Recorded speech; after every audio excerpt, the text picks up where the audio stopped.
building towards that massive Friday night episode when we're going to be getting, we think, something that rhymes with Dunk. So we've got that on Friday. So we're building towards that. So it'll be interesting to see what they do tonight to kind of build towards that big reveal. Feeling, honestly, I'll be shocked now. I'm feeling overwhelmingly certain it's happening. Everything's pointing towards it's happening. So, yeah, I'll be shocked if we don't see him on Friday. I'll probably end up doing a bigger shocked reaction video if he's not there than if he is there, which is a real shame. Like, that is completely the wrong way round. But yeah, I just think it's that much of a certainty, to be honest. We've obviously just put up the, I say we, it's all me. Just put up the SummerSlam prediction video. Check that out if you haven't seen it. Really, I've been watching, I keep coming back to this because it is true. I've been watching Walking Dead. I'm really trying to catch up with it. And I've been getting into like theory videos on Walking Dead. And I've just been noticing that like there's a few that are like an hour or two long. There's a few that are like 5-10 minutes long. And I'm just kind of ignoring the ones that are like an hour or two long. So I just haven't got the time to be listening to like theories on The Walking Dead that are going to be like 2 hours long. So it just got me thinking like SummerSlam predictions. Is it wise that we do like a 2-hour watch along? Because it's great for us to sit down and chat about it. But we can chat about it on the SummerSlam stream. We're going to start like well before. So we can still talk about it then. But it's just like, are people going to look at that video and think, oh, it's a bit long, and just not watch it? Because I would. Because it's exactly what I've been doing. So that's why I kind of changed it last minute to a video rather than a stream. But fear not, my friends, because we will be starting early for the SummerSlam stream. We will be starting at least an hour before SummerSlam. And I would imagine that tomorrow's Wrestling Escape Pod is going to be SummerSlam as well. So we can talk about it on Wrestling Escape Pod. And that'll work quite nicely, actually, because the Escape Pod is back tomorrow. That is the little podcast thing that we do for an hour over on the Wrestling Escape Pod channel. And it means that we can kind of do a lot of what we would have done in a prediction stream over there, if that makes sense. So I'm just bringing people up to speed. That's all I'm doing. The other things to talk about are MJF versus Jericho tonight. Young Bucks versus Jurassic Express for the tag titles tonight. Sting and Darby Allin against 2.0 tonight. That's a Tornado tag match as well. And Shawn Spears versus Sammy Guevara tonight. This is like a mini pay-per-view. Like, honestly, this is a really good card. MJF Jericho, like, you would imagine the blow-off to that would be at, like, All Out or something, but it's tonight. Young Bucks versus Jurassic Express for the tag belts tonight. Sting wrestles tonight. Shawn Spears, Sammy Guevara. Sammy Guevara's over. So, Shawn Spears, he's got a chair. Do you know what I mean? Like, it's good, isn't it? You can sit down wherever you want. Like, you know, in the corridor, in the car park, in the shower. Like, it's a good accessory to have. So, fair play to Shawn Spears. And, let's not forget, he's married to Peyton Royce. So, don't feel too bad for him. Yeah, you might think that he's not getting, like, that much exposure and he's not being pushed that much. But, he is married to Peyton Royce. So, who we could be seeing at some point. Couldn't we? Rumours of the Iconics coming in.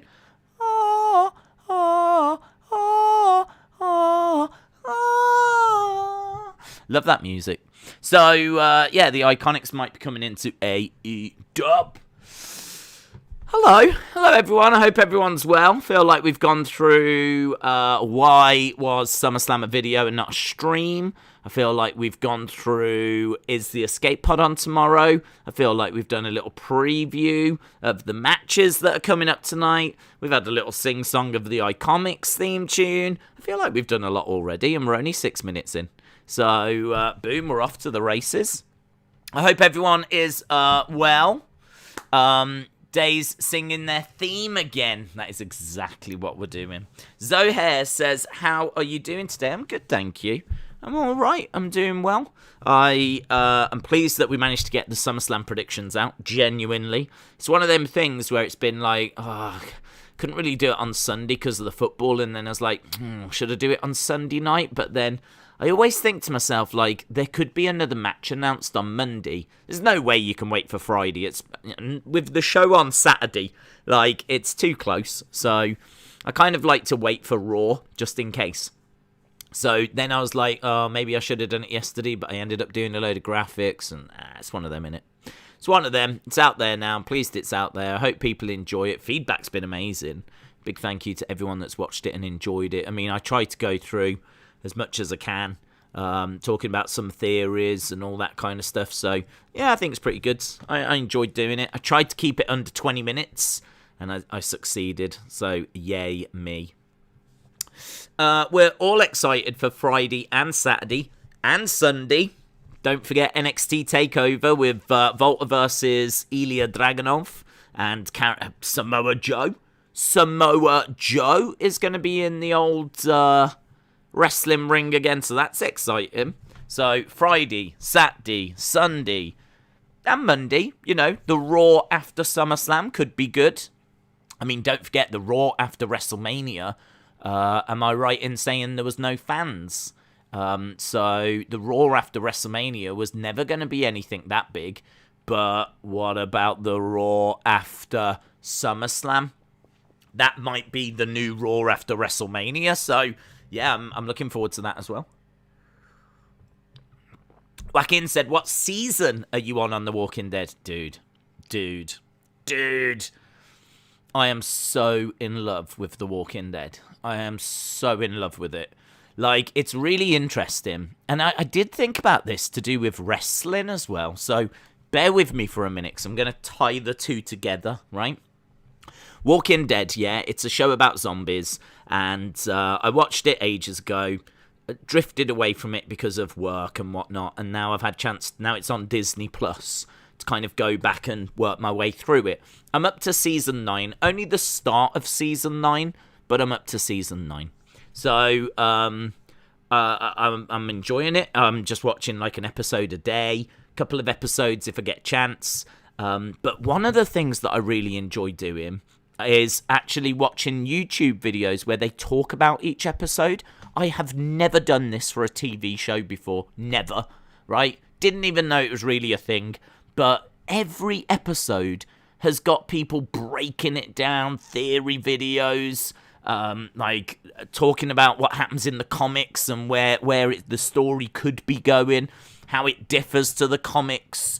And these videos are only like 10, 15 minutes long, but they just add a little bit more to each episode. And I'm really enjoying it. I'm really, really enjoying it. I'm really like... And it's kind of got me thinking about, like, wrestling, and could we do something like that? Is there a need for something like that? What would that look like? So, yeah, it's kind of planted a bit of a seed. The other thing as well is that, I already said, like, it's already influenced the fact that we didn't do the SummerSlam stream. Instead, we did a SummerSlam video, because I'm looking at The Walking Dead, and I'm seeing these 2-hour-long, like, chats, and I just don't have time for that. So that got me thinking, like, how many people have time for a 2-hour SummerSlam chat? So that's what changed my mind in regards to the video as well. But no, I'm really enjoying it. But one of the things that's really interesting, so many people moaning, complaining, saying that The Walking Dead has lost its way, it's rubbish, all this kind of stuff. It just really reminded me of wrestling. Because it seems like there's a lot of negativity around wrestling at the moment, WWE in particular. And it's really, really interesting to see that, like, these fans that are, like, watching the show each week are really not feeling it. Whereas for me, now, because it's all on catch-up, all right, I could watch an episode and it's not the best, but I'll just go to the next episode, and that's fine. It's so interesting because they obviously had to wait a week in between each episode. So if an episode sucked, then that's it for the week. You got to wait another week. And if the story's going really slow, I could see that you could get bored. But watching it on streaming as a season, you don't, do you? I mean, because you haven't got to wait a week, you just go to the next episode. So even if an episode's a bit like, yeah, the next one's fine. So it's so interesting. I'm not saying that this is what's going to happen with wrestling, because in fairness, who's going back, really, through the history of Raw to try and catch up with all those episodes? There's not many people that are going to be doing that. I wouldn't have thought. There'll be some, definitely, but not many. But that means that the people in the future, they're going to watch wrestling by probably watching the big pay-per-views, like Summerslam this Saturday. They will watch that and they won't watch the build. They won't watch Raws. They'll just watch whatever happens at the pay-per-view. And in all fairness, if the odd pay-per-view's rubbish, as long as there's some good moments, you know? It's kind of like when I was growing up, I was watching the pay-per-views. I wasn't watching the TV show. I didn't have access to it. I couldn't watch prime time and all these kind of things. So I didn't have access to that. So I was just watching WrestleMania tapes and SummerSlam tapes. It's just kind of interesting that now I'm consuming more wrestling, so much wrestling, and I would argue that one of my biggest complaints is there's too much at the moment. It's too much wrestling. Like, we want Raw to be 2 hours instead of 3, but I wonder if that's more, like, my fault. I wonder if, like, it's because I'm watching more wrestling than I've ever watched before. I mean, like, NXT's 2 hours now. Like, Raw's 3 hours, SmackDown's 2 hours, AEW as well is 3 hours, 2 hours for Dynamite, an hour for Rampage. Like, it's more wrestling than I've ever, like, watched before. And, yeah, like, it's so much, just so much. It's really interesting to see, like, people moaning from a few years ago about The Walking Dead, when I'm loving it. I think it's brilliant. I love it. I can see what they're saying, and I could understand why they're frustrated if I had to wait a week in between, but you don't anymore. So, yeah, I just thought that was quite interesting. Perspectives. I'm going to title that segment that we just spoke about, I'm going to call it Perspectives. It's very deep. Very deep. We could write a paper on what's just been discussed. In fact, you should, and email it over, and we'll do a big breakdown stream next week. Sammy said, major announcement, and it's in his hometown of Houston, Texas. Maybe he could get a big reaction. Harley said, Fightful are reporting that Sasha and Bianca are cleared to compete. I did see that, bud, yeah. It's why I kept it in the prediction stream. I saw that... because this morning I was not going to predict the match and I was going to talk about what might replace it, but I saw there was rumblings and saw that it had been reported that they're all good and they're expected to be there, so that's good. Too much wrestling. I watch 15 shows a week. Do you really? That's too much wrestling. Definitely. It's not healthy. I don't think a doctor would even recommend that, mate. That's too much. You'll burn yourself out. You'll burn yourself out. You're going to wrestling overload. And honestly, you don't want to go there. You look like Vince McMahon. You start to look like Vince McMahon. Edward said, "Howdy, how are you? I'm going to send my SummerSlam predictions." No worries. Hayden said, "The Minister of Health in news." Guys, you got New Zealand news. Stop what you're talking about. Right, we're going over to New Zealand live. Hayden says the Minister of Health on New Zealand has just said on TV this morning he expects more cases of the Delta variant. I will give you an update if there are more cases. Well, I hope there aren't. And the fact that New Zealand has gone into lockdown, what more can you do? So stay safe, New Zealand. I love New Zealand. I was cheering for New Zealand during the Olympics, mainly because of Hayden. But, yeah, I love New Zealand. I hope they all stay safe. I mean, in all fairness, you've had about 8 cases. Do you know what I mean? Like, we would kill to have just 8 cases over here. We've got about 80,000. But stay safe. Wrestling with Andy said Days. When you're finished with The Walking Dead, you need to try out The Wire. It's the greatest show in the history of our sport. Wrestling with Andy, shout out to you. I hope you are well. Yeah, you know, I must admit, I did start thinking about, oh my god, when I finish Walking Dead, what am I going to move on to? Now, there is a good chance that I will go into Fear the Walking Dead, because that is the spin-off thing, and I think that could be quite fun. So there is a chance that I'll go into that, because when I'm making graphics and I'm doing stuff like that, or setting up a stream, it's absolutely no drama to have some on in the background. So this is like I can find a way of shoehorning in like a little TV show. So I really will miss The Walking Dead when it's gone. I've so enjoyed it. So yeah, maybe I would try The Wire again, but I don't know. I watched an episode or 2. I can't even remember how many episodes. I might have even snuck into like episode 3, and it just was not grabbing me. But I know that it will. I mean, like it's one of the best reviewed like TV shows ever. So I mean, it can't just be me. But yeah, maybe I will. I've still not seen The Sopranos, and that's regarded as like one of the greatest. So that's on my list. Definitely, I'll give The Wire a go. I want to watch The Sopranos. And Fear the Walking Dead. Like, those are the ones that are kind of in my mind.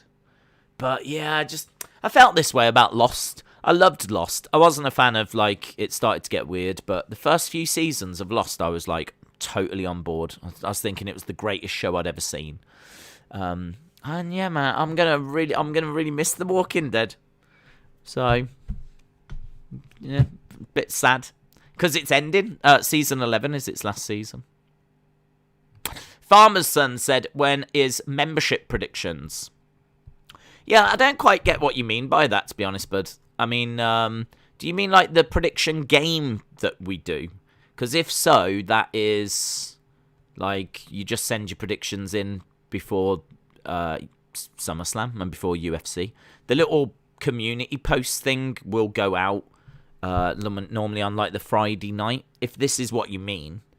But yeah, I don't know what you mean. Because, like, as I said, you just have to make sure that you email them across before SummerSlam, before UFC. So, keep an eye out for the community post.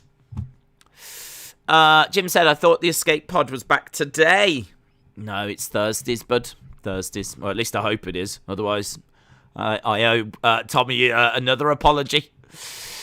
Days, who is your favourite Walking Dead character? Mine is Daryl and Negan. I did not expect a Walking Dead conversation, but I am so here for it. I am so here. My favourite Walking Dead character. I do like Daryl. Daryl's cool. It's probably Rick, you know. It's probably Rick. I mean, the whole show's built around him. I kind of... through everything he's done, I just always want him to succeed. Yeah, I mean, I kind of feel like Daryl's just cool, isn't he? He's just a badass. But so he would be right up there. He'd be in my top 3. Probably be like Michonne, Daryl, and Rick would be my top 3. I really like Sasha as well, though, you know. I really like Sasha, but yeah, that's a whole separate conversation. Joaquin said, you watch too many Raws now. Everything's good now.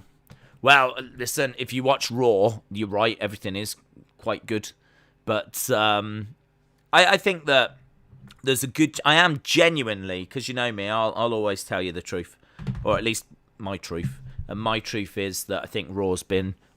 awful for the past few weeks. I think 2021 will go down as one of its worst ever years. I seriously mean that. I think it's one of its worst ever years. I think that the first part of the year, it felt like we were waiting for fans to come back, so you could kind of excuse it. And then fans are now back, and it just feels like all of a sudden they've changed the focus of the show.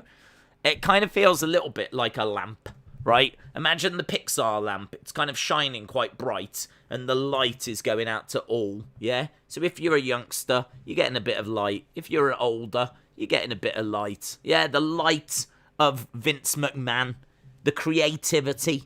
Yeah, it's going out to all, and it just feels like the lamp's gone like this. And now all the focus, all the light is going down to that younger audience. It feels like we've just kind of cut out the older audience, and like everything's just for the youngsters now. So that's the best way I can describe it.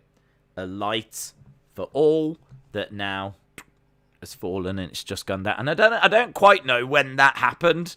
I kind of feel like it must have been like just after WrestleMania. I feel like that's when the light dimmed for the older demographics. I quite like that. But yeah, I think that I'm genuinely excited for Monday, because I do think that SummerSlam might be a bit of a relaunch, might be a little bit of a here we go, because we are surely on the verge of getting Becky back. We know there's big changes to NXT, which means there's sure to be call-ups. Don't know how many, but there's sure to be some. We know we're getting ever closer towards a draft, but that's still probably a good couple of months away. So I do think there's, things that are happening. There's rumours of a Queen of the Ring. We know that they're going back to Saudi, which I know won't excite people, but it does mean the Saudi card tends to be stacked with legends. Does mean that they tend to make that card quite big, and it does mean that could result in some interesting segments for Raw. So I'm just looking at like what's coming in the future, and what's coming is, hopefully a bit of stability with fans being back, maybe some call-ups, maybe some returns, most notably Becky, and building towards maybe another big show with Saudi Arabia. So even though the Saudi Arabia show I'm sure is going to be so-so, I still think that we're building towards something, good. Something, the build will be good, even if the show itself will be, And I think that's a polite way of putting it. Hello from a lockdown New Zealand, says Gaming in Real Time. Oh, we've heard all about it, Gaming in Real Time. We're getting regular updates from Hayden. Harley said, my favourite character is Negan. He is so good, and he gets better in Season 9. He went from being my most hated character after killing my favourites to being my favourite. Well, okay. Yeah, I'm at Season 9. Obviously, I'd appreciate no spoilers, and I appreciate you didn't. So, shout out to you. I know this is Rick's last season. And I just saw the trailer as well. So that's quite good. I liked the trailer. I mean, it's weird because I'm also, I suppose, having to think about not spoiling things. If you listen, right? We're not going to talk any more Walking Dead, but all I'm going to say, if you're looking for a TV show and you haven't watched Walking Dead, all the episodes are on Disney Plus right now. Right, if you're subscribed to Disney Plus, you can watch it. I think the episodes might even be on like Amazon Prime. You could check that, but you could just work your way through, and I really recommend it. I really do. I would say seasons 7 and 8 are the seasons where people are like, "Whoa, I'm not sure about this show anymore." But it's not because it goes horrifically bad. It's because it goes slow. It just it's got a nice pace to it, and then when it gets to 7 and 8, it just really slows down, and maybe the focus of the show isn't in the right places. Like, there's things happening they should be focused on, and they're just focused on side stories instead. Like, you want them to just, there's a big war happening, and they're focused on like other things. One thing I would say is a lot of these other things do come together at the end. but it's not really worth it. Like, it does leave you a bit like... I just finished the end of Season 8, and I was a bit like, yeah. But this is what I'm saying. I ain't got to wait months for the start of Season 9. I can just click on a button, and off we go. So, perspectives, guys. We've gone back to what we were talking about earlier. Perspectives. Raw is making things look great. Shout out from New Zealand. I think we're up to speed with everyone. We've got 34 minutes to go. Rick Grimes is going to move on to the upcoming Walking Dead movies. I'm sorry. There's Walking Dead movies coming, you say? I'm sorry, what? Because that is news to me. Is there?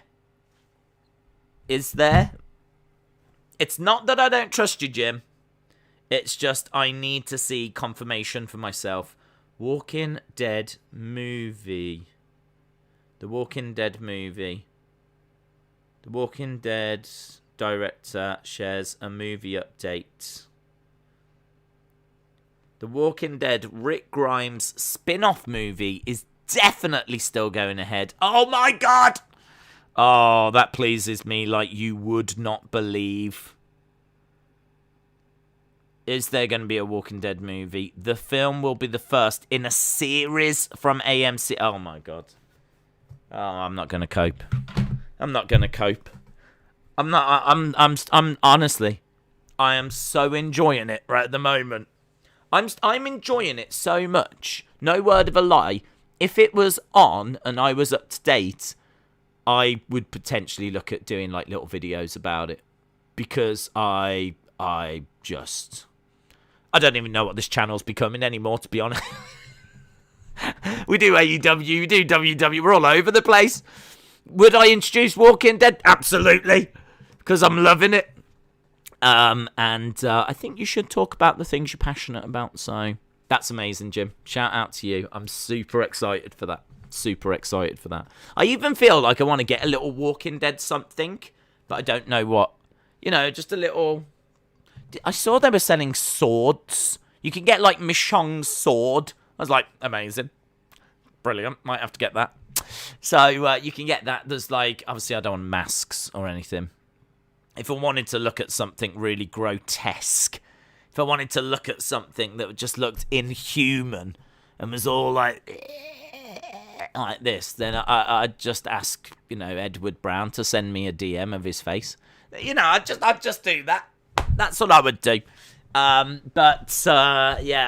a little something. I'm going to have a little... Miss Khan 1 said, I've met nearly all of the cast and parted with Aaron. They are all nice. Oh, my God. Where did you do that? Miss Khan 1, where did you do that? Let me know. Please respond. Austin said, Walking Dead is worse than Drew's sword storyline. Rick Grimes is all elite. Adrian said, I love The Walking Dead. Brian said, there's tons of Walking Dead things that you can buy. Yeah, I've looked. I've been looking at them. There's loads of statues in there, and I don't need a t-shirt. You can get a pretty cool mug that's got, like, the crossbow. So as you hold it, it's like you're holding Daryl's crossbow, and the front end of it's here, and it's got, like, picture of Daryl on the side and whatever. That looked kind of cool. I could definitely see me buying something. I don't want to spend loads of money, of course, because I'm cheap. But just a little, you know, just a little something. So, yeah, but I don't know what. Fightful tweeted 20 minutes ago. People at Warner Media and TNT are very excited about Punk and have a lot of marketing ideas with him. If anyone needs any more clarification about Punk, Daniel, shout out to you. William, shout out to you. Many years of Walking Dead conventions. Damn it. I mean, like, I've got into it too late, haven't I? Like, literally, I've got into the final season, and there'll be no more conventions, and it'll all... Well, saying that, those kind of shows tend to still live on a little bit, don't they? So maybe there will be a little something. Yeah, I could probably go to one of them. I'd go to one of them and have a good time, I know it. have a little look around the stalls, see what they're selling, have a picture with a walker. Oh my God, I'd love it. Oh my God, I've got into this show too late. I was watching it like when it was like on at like season 5, and I couldn't keep up with it because of work and everything, and it was just too difficult. And I didn't. And then I fell out, and now it's only now that it's gone on to Disney Plus. Oh, I didn't expect to be talking so much about The Walking Dead. I do apologise. If Daryl and Carol don't get together, I will feel like years of viewing will have been a waste. Apparently, Rick Grimes might get 3 movies, and apparently Daryl and Carol might get their own show. Well, I hope it's a talk show. I hope they take over from Ellen. That'd be amazing. Hi guys, welcome to Daryl and Carol. And today we've got Billie Eilish on, and we're also going to be talking to Wiz Khalifa. So there we go. The main conventions are dead, no pun intended. Oh my God, what do you mean they're dead? But some of them are smaller conventions. I did see this about, Walker Stalker. I did see something about that, the fact they had to shut it down because of actors not being paid. I suppose I could only hope for like Comic Con to do a Walking Dead special or something like this. I don't know. It's cool though. I'd love to get a picture with like Andrew Lincoln as Rick Grimes. That would be amazing. That might be my new dream. And not only this, I love that guy from a program called Teachers. There was a program in the UK that I used to watch every week, live as it was airing, called Teachers. This was well before The Walking Dead, and he was in that. And it's like it's all about a school, and he was a teacher, and it's just about things that happen at school. It's like a drama comedy thing, and they go for a drink after, and have a little moan about what's happened in the day. And it was like a drama comedy sitcom kind of a thing called Teachers. I think it ran for about 4 seasons. First 2 seasons were really funny, really good. I think Andrew Lincoln, leaves at a point, actually. Might even leave to do Walking Dead or something. I mean, we are talking 2000s this was on. So he ends up leaving, and the show kind of does go downhill. But, if I met him, I'd be like, dude, I love Teachers. That show was amazing. He's awesome. He is awesome. Have you read any of the comics? They are different from the show. Daryl is not in the comics. I haven't. But I looked into it, and you can actually get compendiums. So I know nothing about comics. This is going to surprise no one, okay? I have no idea. Those kind of like hardback books you get of like Spider-Man or whatever? I have no idea what are those. Like, people tell me they're collections of comics, but I don't know what comics. Like, I don't really get how it all works. But I know that for The Walking Dead, because I've looked into it, there's been about 190 comics, and you can get these volumes of collections of them. I think if you get like 5 compendiums, then you get all of the issues, basically. So I did briefly think about, like, do I want that? Do I need that in my life? And then I realised I don't even have time to blink.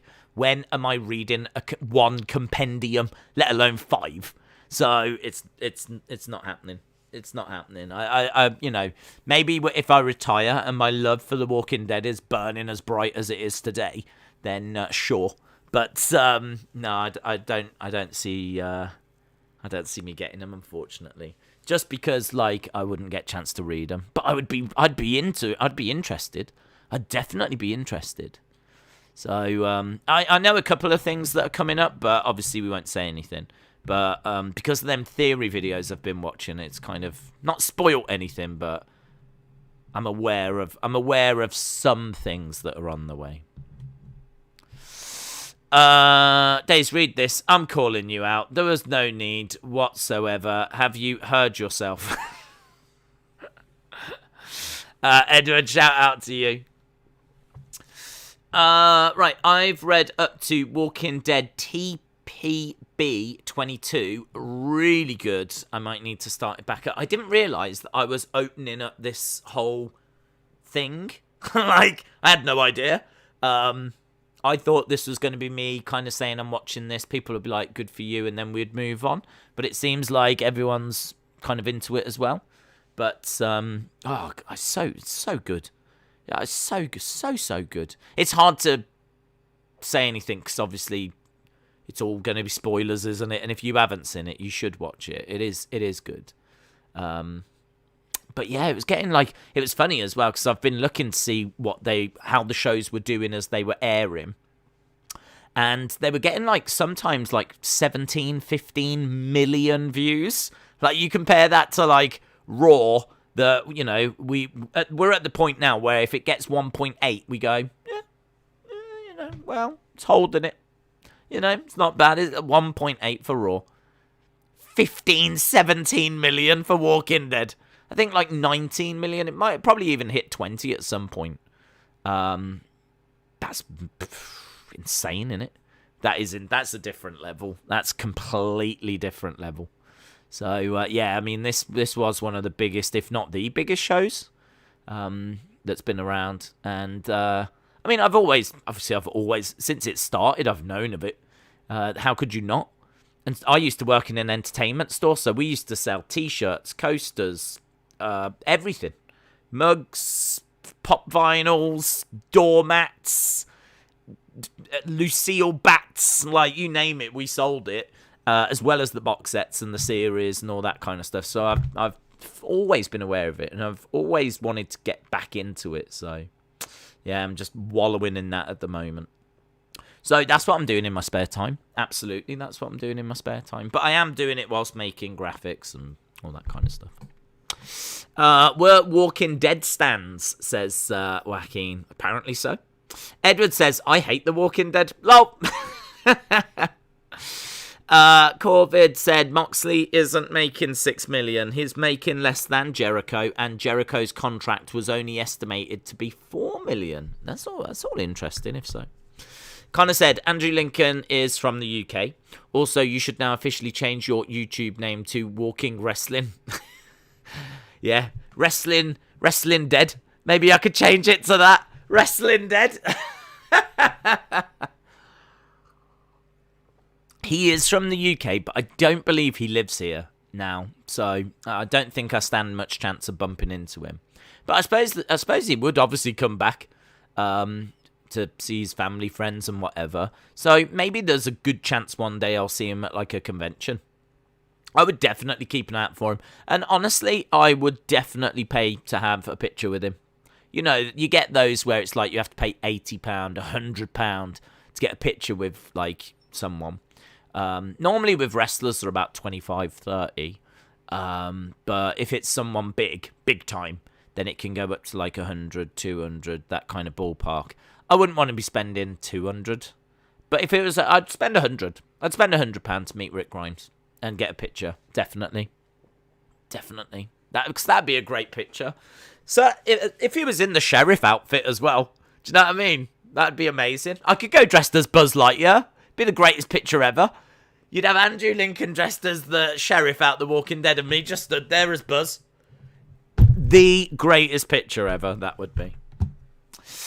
Primo said, do you think Raw ratings wouldn't be as bad if it wasn't 3 hours? Do I think Raw's ratings wouldn't be as bad? No, I think they'd improve.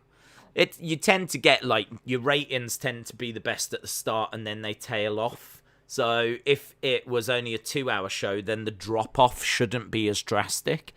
The other thing as well is that the quality of the show you would think would improve, because at the moment they're writing 3 hours, which they could continue to do, but then filter out a whole hour of stuff that they think is just not to standard, leaving 2 hours of the good stuff. So, less filler, waffle, whatever.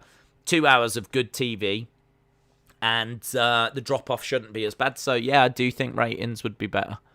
I don't know how much better. I don't know, you've still got booking issues you've got to resolve. I just think, for me, and I think a lot of people will agree with this, part of the problem is the depth of the stories. Everything is so surface. It's kind of like Drew's got a sword, and we were scared of the sword. Like, we don't go deeper than that. Like, Goldberg's come back and challenged Bobby. We don't go deeper than that.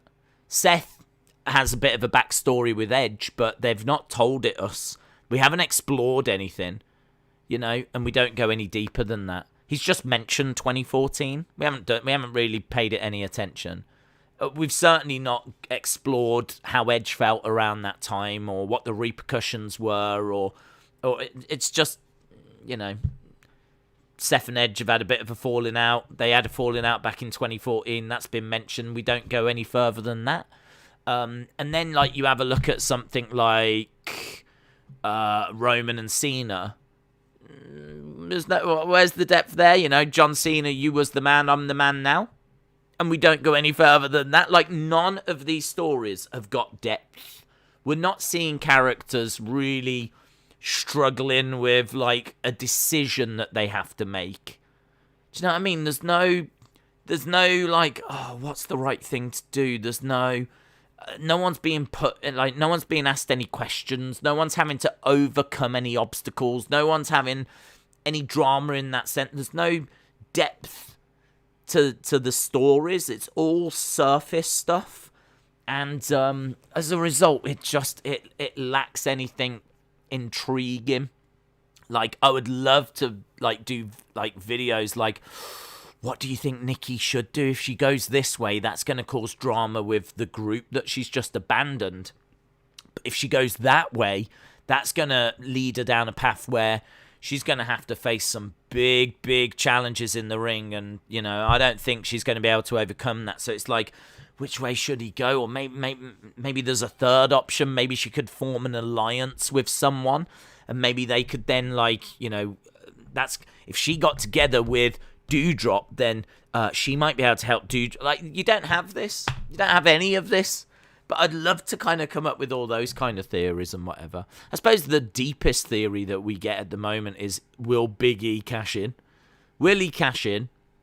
Maybe. We still don't know. And if he does, who won?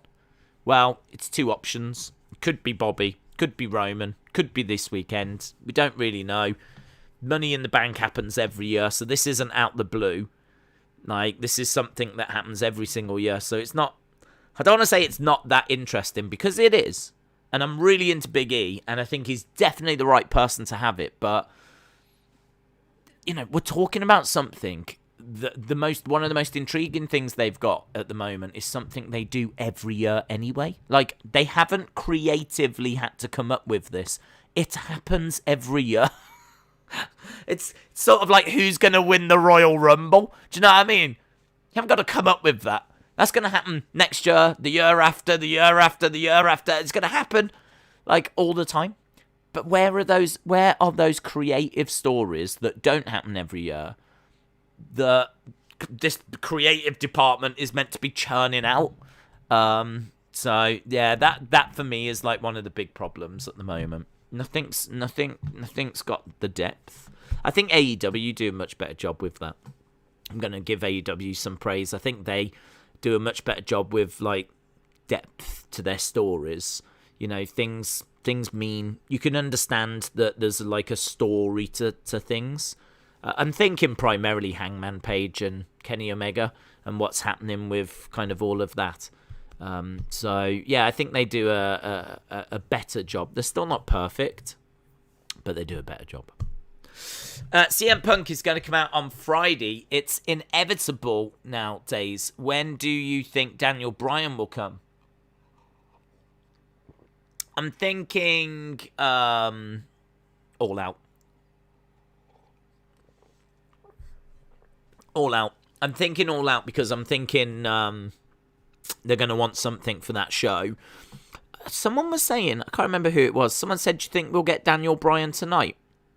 And my response to that was no, because I think, like, this is the calm before the storm. I think what you do is you put a big show on, and what you should do on this show is plant the seed. So really what you would want is something that's going to set up Darby Allin and a mystery partner versus whoever, or Darby Allin reveals, AEW's latest night. Like, you just plant a seed tonight for Friday, and then on Friday, CM Punk. So we've got that, and then All Out will have, a need for another. There's always a need for surprises in wrestling. Surprises in wrestling are, one of the things that makes the wheels turn. Like, it's one of the most easy, important kind of plot things. I don't even know the words I'm looking for, but it's what the fans look for. Surprises. They're very important in wrestling, and I don't think you'd want to you wouldn't want to put a load together so soon. It's kind of like WWE did that, didn't they? When the fans came back, just like, how about this? How about this? How about this? Here's Finn Balor. Here's Zelina Vega. Here's Edge. Like, it's just, how about this? How about this? It might have been better if they'd have spaced them out over a month rather than like show after show after show. It was getting to the point where it was like, what surprise are we getting tonight? Like, it doesn't become a surprise if you expect it. So, no, I wouldn't have Daniel Bryan come out tonight. I would just tease and set up for Rampage, and then have Daniel at like All Out or something. Breaking news, Big E is going to cash in on Kenny in a triple threat with Mark Calloway. This is 100,000% not a troll. It's definitely not a troll, says CCSYT. Mr. Rotella, hello, mate. How are you? I don't feel like I've seen you in a while. Mr. Roro. Mr. Rotella says, I am looking forward to the next few months of wrestling with you. CM Punk will be interesting in the AEW landscape. It's got me to pay attention again. Let's go. Hello. I'm very interested by that, because as I just said, I don't feel like I've seen you for a while. You kind of answer that question by going, I've not been around for a while, but I am interested again now. Fair play. Shout out to you, Mr. Rotella. Yeah, I don't think you're alone. I think a lot of people are going to be brought back in because of CM Punk. I think that it is very interesting. I think that the thing with CM Punk, though, is that they're going to need a massive creative story for him. He's been away for 7 years. There needs to be a damn good reason why he's come back. My fear would be that they bring him back and he just says something lame, like AEW is the place to be. As soon as I saw this promotion, I knew I had to be a part of it. Like, that's lame. That is lame. I'm saying it now before he even says it, because if he says it, it's lame, right? He needs to come back because there's someone that's brought him back. There's a reason for him to be there, not because AEW is the most exciting new brand, right? Lame. He needs to come back because he couldn't retire. He couldn't walk away into the sunset and retire without facing Darby Allin. Darby Allin is one of the most exciting wrestlers that CM Punk has ever seen. From his moveset to the way he carries himself to the fact that he lives his gimmick. He lives that persona. He is his persona. And he had to come back to make sure that he faced Darby Allin. He wouldn't have been satisfied with his career if he didn't face Darby Allin. And so it's Darby Allin that brings him back. And then what you do is you build towards a match between them two. Brilliant exhibition thing. No animosity. Fantastic exhibition match between these two. And someone attacks him. Someone attacks CM Punk. And then boom, we're off, aren't we? We know why he came in. He was only meant to be here for this one match, right? Look, I've walked away from wrestling. I'm CM Punk. I just want to have this match with Darby Allin.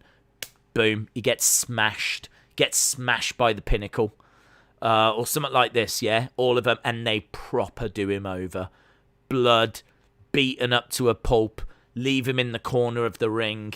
Like MJF going off on the mic. And then all of a sudden, you've got this 6-month story where CM Punk's on his own. He's going to try and pick them off one by one. He keeps getting done by the numbers.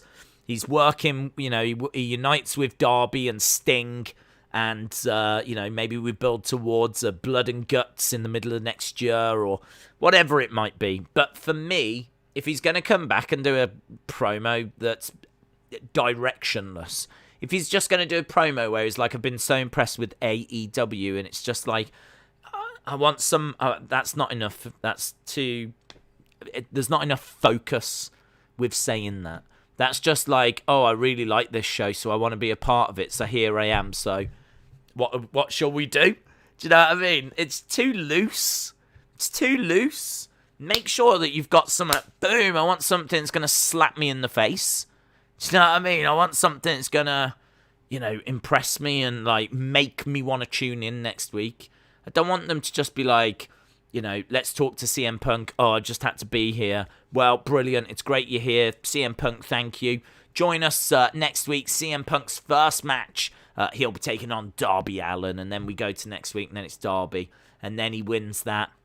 And then, like, a couple of weeks later, he'll face someone. And it's all a bit... Do you know what I mean? They've got to get the booking on this right. Because Mr. Rotella is one of many, many people that are going to be tuning in to see what CM Punk's going to do. And whatever that first segment is on Friday needs to be impactful, needs to make you want to tune in again, needs to, really plant some seeds and, get the ball rolling. So that's why I would want him to come in and call someone out or make the save. We spoke about that before. Darby Allin getting destroyed and CM Punk makes the save. That would be cool.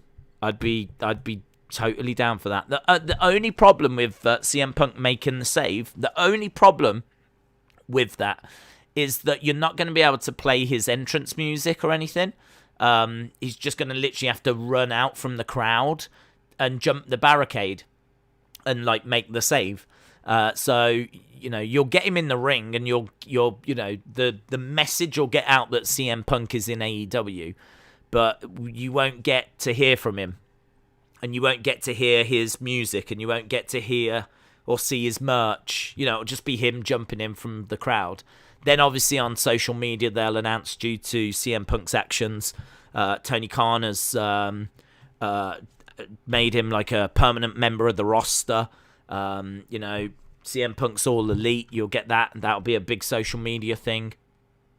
Join us on Wednesday. We'll hear from CM Punk. We'll find out why he jumped the barricade. I can imagine they'll go down that road. They might go that way. And then I suppose the only thing is that still gives you another reveal when it's time for his match. You get another you get to hear what is the music. Cult of Personality, you would think they would keep. But I don't know, they might want to mix it up. He might want to mix it up.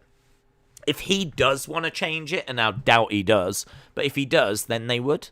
Because I should imagine he's got a lot of creative freedom. I'd imagine the ball is very much in his court. CM Punk, I should imagine, can pretty much do what he wants. If he wants to take your food that you're eating at catering, he can do it. Because what are you going to do about it? Because he'll go to Tony, and Tony will tell you off. So, he can pretty much do anything. He could probably punch Brandy Rhodes in the face, and it'd be fine. So, I mean, I don't want him to do that, Maybe Cody. In fact, definitely Cody. Cody twice. Cody twice. Psh, psh, like this. And go, that first one was for you, and the second one was for Brandy. She's not even around, but I find her annoying. Vape Ross Vape says Colt is the way to go. It's real. Darby would be... Nah. I don't know what the relationship is. I mean, you could definitely do a match with Colt. The only thing I would say, though, is Colt's not that big of a star. No disrespect to Colt. Wrestling fans know that there's a rivalry, a real-life issue that was there. First of all, I don't know if they would want to... I don't know what their relationship's like. It might still be thorny, so they might have to keep them apart, right? So I kind of think that you probably wouldn't want to go that way. And the other thing as well, you're talking about a guy coming in that's rumoured to be on 12 million. like, putting him up against Colt Cabana will have an appeal for some, but I don't think it's any more than a throwaway match on Dynamite. Like, I don't think you're going to build a massive program around them two facing each other. I mean, I suppose you could try and make something out of it. And I suppose the AEW fans are, you know, switched on when it comes to New Japan and what's going on in wrestling and that feud with Colt. But I kind of think that for the casuals, and there are some, definitely, you know, AEW's getting like 1.1 million now views. They weren't around during a Wednesday night. So they've only joined like since the Wednesday night war. So I kind of feel that Colt to me wouldn't be the right way. I think that he's just not a big enough name. I think you need Cody. You need Jericho. You need Pinnacle. MJF. You need Omega. You need those kind of names. You need the absolute top tier. Whereas Colt for me is like dark. I don't even really see him that much on Dynamite, so. But I get why you would go that way. I get it. I do get it. High Flyer said, how could WWE allow Punk to AEW happen? They sit up on talents, but CM Punk is the next level for AEW. I think part of it, though, is like, what could Vince do? I mean, we don't know if Vince might have got in touch with Punk and offered him something.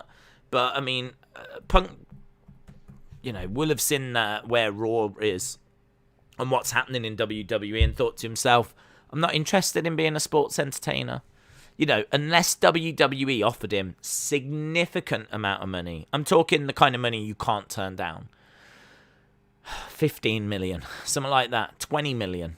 Like, that kind of ball. If he's just got 12 and he's gone to AEW, then you would have to think that 12 wouldn't cut it. If AEW have offered 12 and WWE offered 12, does he want to go to the sports entertainment company or the company that's a little more pro wrestling? What does he want to go to?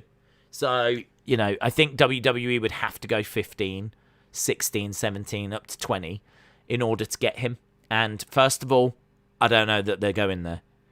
And second of all, I don't even know if 15 would do it. Like, honestly, if CM Punk is offered 12 million a year to go to AEW or 15 million a year to go to WWE, 12 million is a lot of money. I mean, like, you don't need me to tell you this. It's a lot of money. Like, is the extra 3 million enough to make you go to do something you really might not want to do? I don't know. I mean, like, I don't know. I have no idea what it would have took. I'll tell you now, and because I already know the answer to this. If I was in CM Punk's position and I felt the way CM Punk felt, 12 million to AEW or 15 million to go to WWE, I'd go AEW. That extra 3 million, I mean, 3 million, amazing, but 12 million? I mean, as long as you've got a house that you've paid off and you've got a car and you can go on holiday and you can go to a restaurant and all this kind of stuff, like, what else do you need? Like, I don't think Punk doesn't strike me as someone that, like, wants, you know, to have businesses and retail portfolios and all this kind of stuff. He might like a nice watch and stuff like this, but you can do that with 12 million. Do you know what I mean? I kind of feel like, I don't know what it would have took. I don't know what that number would have been. Certainly if they were the same, I think he goes AEW. And like the example I gave there, even if WWE offer a little bit more, I still think he goes AEW. I think it would have to be significantly more. Do you know what I mean? Like 17, 18, 20.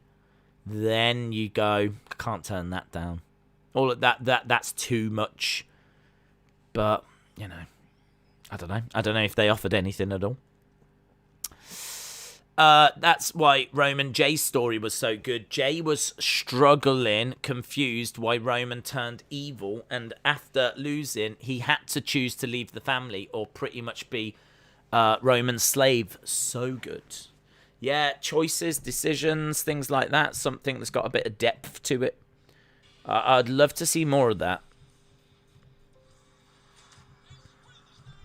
It's Wednesday night. Here we go. AEW. I love having crowds back as well. I don't know why. I'm still kind of...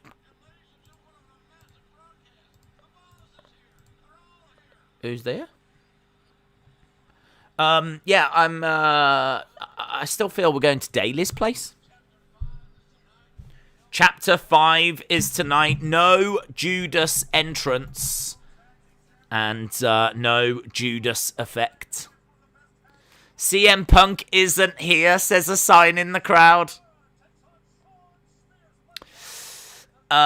Just now, via a fan at Dynamite, Sammy just proposed to his love, Pam, and she said yes. Congratulations to the couple. Nicole, shout out to you. Is AEW in Chicago tonight? No, they are in Houston, I believe. We've got Moxley and Eddie Kingston. That says coming up next. So, is that now? Yeah. Moxley and Kingston. Here we go. I mean, CM Punk versus Moxley could be quite interesting. I've never really thought about that. Hello, Ronnie. Hope you are well. Notorious Nightmare said, Days, Punk wouldn't return for an attack storyline. He said he'll only return if the money is right and if the storyline is game-changing. I think Punk will return heel and have a good rivalry with Darby. I don't think you can bring him back heel. I really don't. I think the crowd are going to want to cheer him. So for him to kind of come back as a heel doesn't do it for me. That's a lot of money to spend on having a heel. I mean, a heel is someone that the crowd are going to boo and hate and be down on and want to see get beaten. How are you ever going to get there with CM Punk? CM Punk's one of the coolest guys that people absolutely love. You can't bring him back heel. You can't. You couldn't even do it. Right, we're seeing, is this 2.0 attacking Moxley and, what's his face? Mr. Rotella said, Mr. Dace, I would rather see CM Punk get a giant babyface pop. But a week later, he has a huge heel promo. Who needs t-shirt sales with 12 million a year? Well, this is true, but AEW need them because that money, the reason they're spending that money is because they need him to shift. They need him to pay for it. You know, he needs to generate that income. He needs to earn his keep. He needs to... That's a lot of money for AEW. I mean, AEW are not getting all that much from the TV contract. Nowhere near what WWE get from Fox or USA. I mean, they're getting money. And obviously it's going to massively help now that they can go back on the road. But don't forget, the game's not out yet. There's a lot of merch. The figures have only just started up. Like, there's not loads of money coming through the door at the moment for AEW. So yeah, I kind of think that Punk needs to generate as many sales as possible. I mean, he is going to be having to repay that 12 million hard. That's a big investment. But I do find it interesting. You're the second person to say they would like for him to be heel. I do find that very, very interesting. Can I just tell you, this is a mess, by the way. I'm kind of like... Moxley and Thingy were in the ring. They've been attacked, so we haven't heard from them. Now we've got 2.0. Darby's already in the ring. I mean, what happened to Moxley and Eddie Kingston? They got attacked and just went back to the changing room? I don't understand. Did they get attacked and go, oh, we've missed our slot now? Oh, I suppose we better go back. Oh, we're not going to be on Dynamite tonight. Oh, I was looking forward to being on Dynamite. But they attacked us? Oh, come on, let's go to the pub. We'll go to the bar. Now we're back fighting in the crowd again.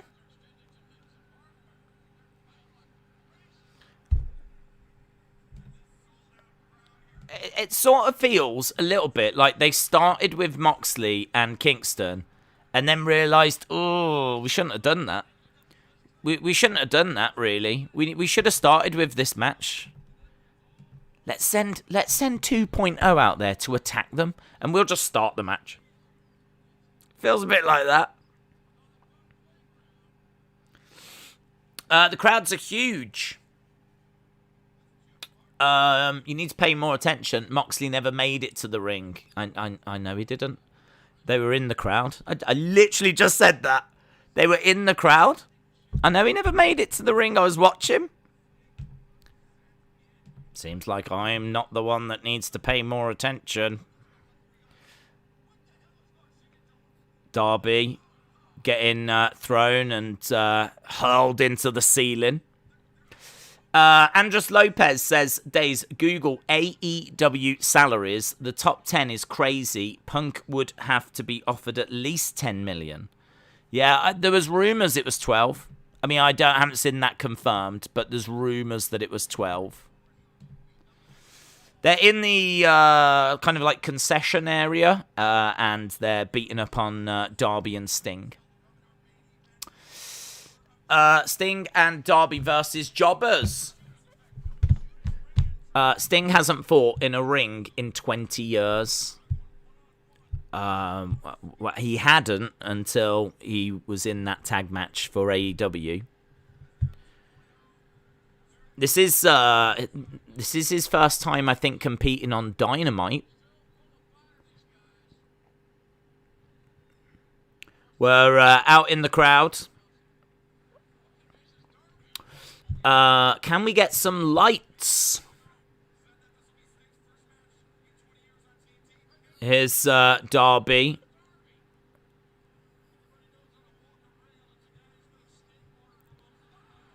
Nice, hurling himself off the side of the steps into 2.0. So, Sting and Darby versus 2.0. Here's Kingston.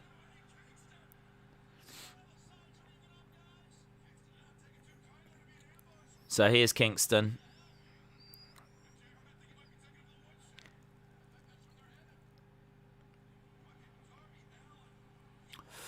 There is your answer. There's Kingston. Yep, Kingston's come out.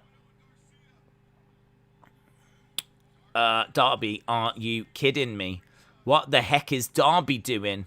Vin says Sting moves like an old man. Wow, there's a good reason for that. There's a good reason for that. Sting has a bat. Just saying. Primo said Tony Khan looks like the type of person to load up the bank truck for Punk's 12 million. Seems like easy money for Khan to give. See, I'm not so sure about that. I still stand by I don't think that it is easy to spend that sort of money for AEW. Because I think any businessman would look at the money coming in and the money they're spending, and profit and loss is very, very important in the business world. Like, this idea that the Khans have got all this money and they're just going to keep throwing it at AEW, I really don't believe that. He's a businessman. He's a businessman. He's a wrestling fan that wants the best wrestling product, but it has to work financially. So, chuck in like 12 million when, you know, I'd love to see the profit and loss for AEW. I'd love to know what, you know, how much are they losing? How much is AEW losing? I'd be interested to know that number.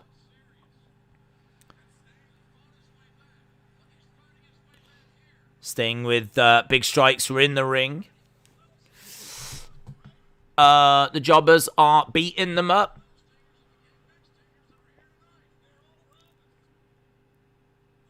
Right, here we go. 2.0. I don't know what their names are. Looks like he's going to hurl him through the table. There we go. So, powerbomb to Sting. Sting goes to the table and he stands up. No sells it, which is a bit weird.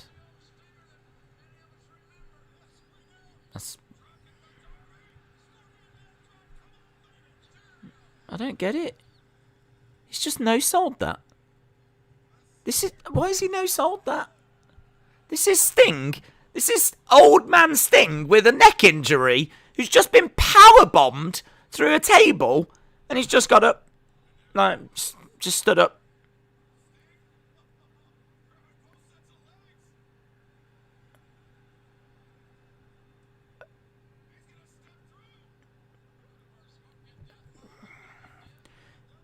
Double Scorpion Deathlock. Don't mind that. It's a cool visual. And there we go. He taps them both out.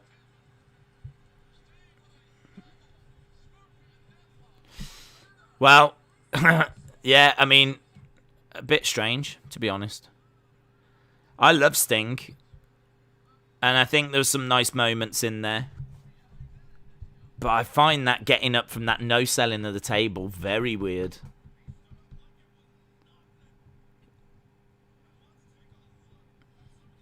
It's poor booking to have him no-sell that, says Jada. I just find it a bit strange. Yeah. It's because his Sting. Sting's invincible, says Heather. JR just said his heart brought him back up. It was his heart, guys. It was his heart. He got this boomer just got powerbombed through a table, but it's his heart that picked him up. Yeah.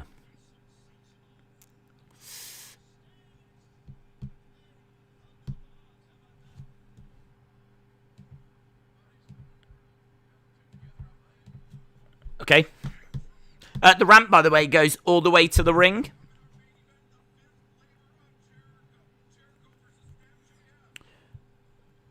Flair was at AAA. I'm not sure if you heard. I heard.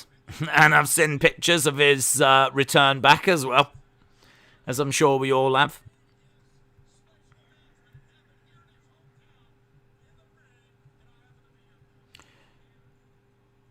They're showing Sammy proposing from earlier.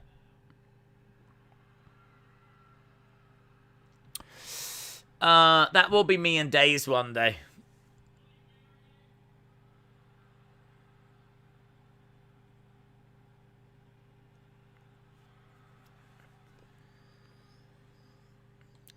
That's nice. Here's Sean Spears. He's got a shirt on that says Canadian God.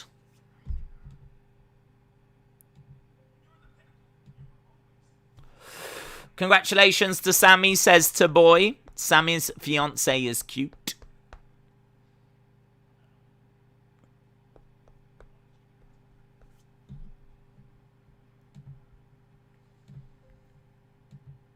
Okay, I think we're at commercial break.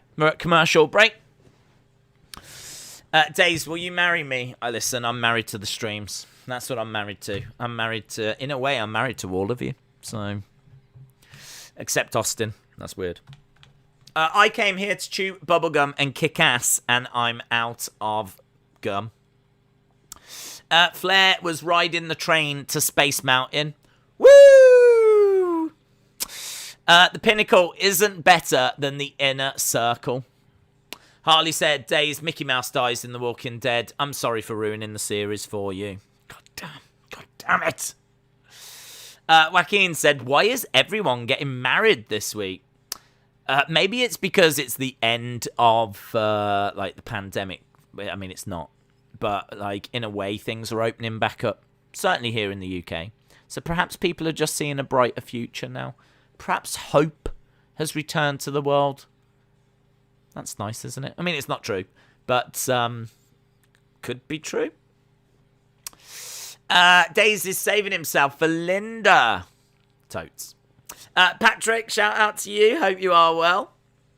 Days, I can't wait for the Index wedding. Candice as a bridesmaid, Johnny as a page boy, and Austin Theory as a priest, says Jaden. Shame we can't have Damian Priest as a priest, isn't it? Why is The Walking Dead on Disney? Disney's The Walking Dead sounds weird. Well, it's not their show, is it? It's AMC, but for some reason they've managed to... I don't kind of get how it works. Didn't they buy Fox? Disney bought Fox, and so all the shows that are made by Fox and Fox affiliates are now on Disney. But it's not Disney's The Walking Dead. I suppose ultimately, you could say it is, but no, it's just The Walking Dead. It's AMC's The Walking Dead, really. And it's really good, and I love it. Congratulations to them. I hope they have good times together. I'm sure they will. Austin's getting married to Cena as long as Cena has nothing on. Ha ha ha ha ha. It was on Fox in the UK, and now Disney own Fox, says List of Jericho. Andres Lopez said, yeah, Disney also owns Predator and Alien. Disney's Alien. Amazing. Look forward to that. It's where the alien comes out and starts singing, let it go, let it go. It's going to be very emotional. Right, we're about to go back to AEW, and it's time for the Spanish God. Here comes Sammy Guevara. Hey, Sammy, baby, I got your money, don't you worry. Guevara. Here's Sean Spears running out. The Spanish God.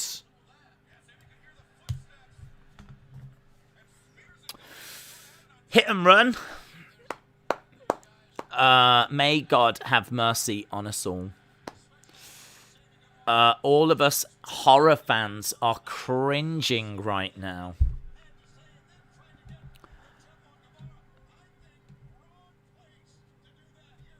Okay, here's Sammy hurling himself. Comes crashing down onto Sean Spears. Goes over, kisses his fiancée.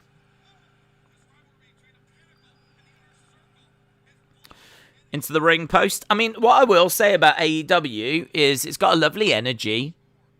Like, do you know what I mean? We saw someone getting attacked. In fact, that's a brawl in it. We've already seen a brawl. Got the old brawl counter, and I'm not even using it. I didn't use it last week.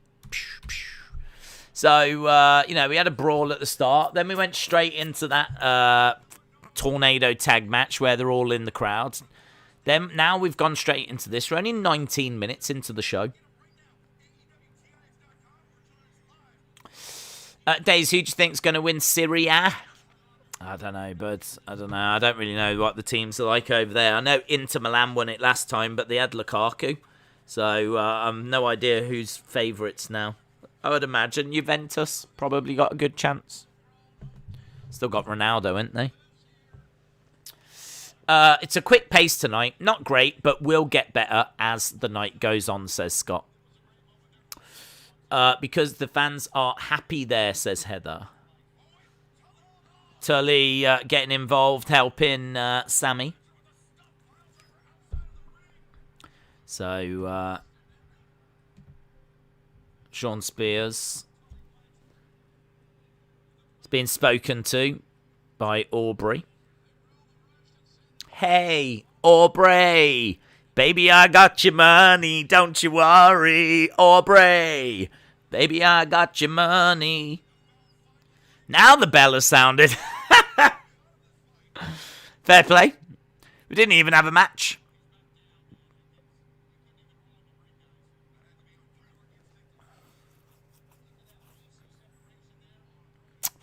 Love the brawl counter.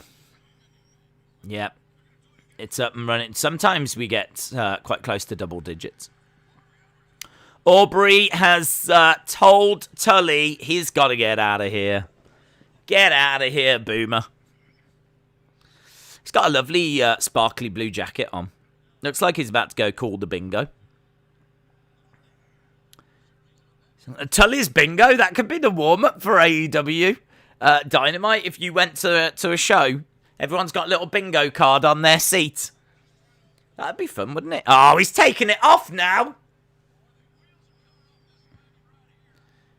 Tully whipping his jacket at Aubrey.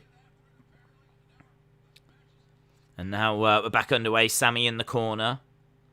Shawn Spears with his knee. Driving it into the face of Sammy.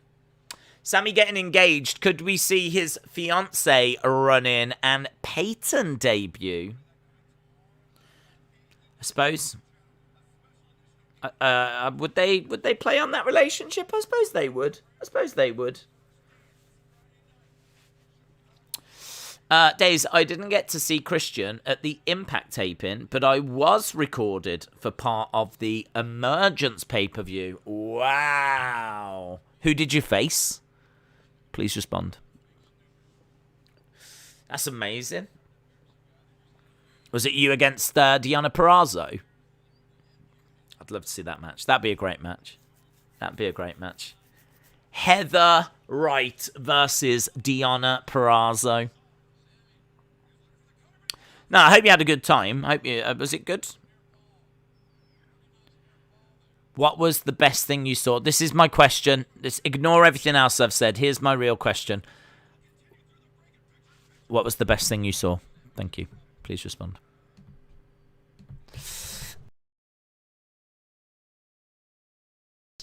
Daisy's always giving Boomer suggestions. Still can't believe Sting did a double Stinger death lock. That has got to be the first time he's ever did that. Correct me if I'm wrong. I can't think of it. I certainly can't think of him doing it in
bits. That's weird, isn't it? Do you know what? It does keep cutting out, doesn't it? I wonder if there's like a little loose connection somewhere. Oh, I was so funny as well. That is such a shame. I was. And you lot missed out on it. Da, da, da. Right, we've got Sammy on the outside. Someone asked, was that Bell a mistake? And I responded, no, it wasn't a mistake. Yeah, beat her up!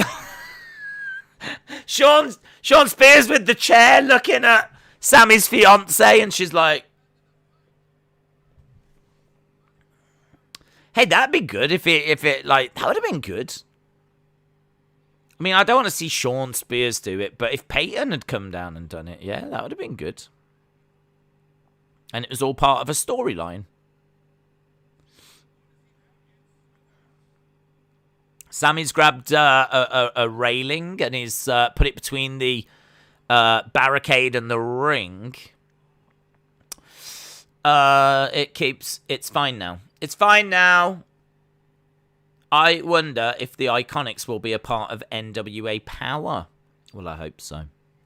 That would be nice. NWA Empowered, isn't it? The lady thing. Shawn Spears is climbing up. We've still got that railing set up between the ring and the barricades. Days, it's even funnier when we don't hear him. Hello, darkness, my old friend.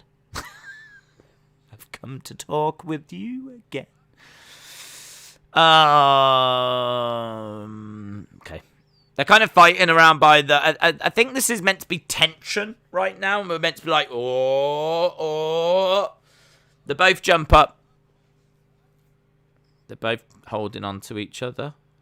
Sammy sticks the finger up. And a cutter to Shawn Spears.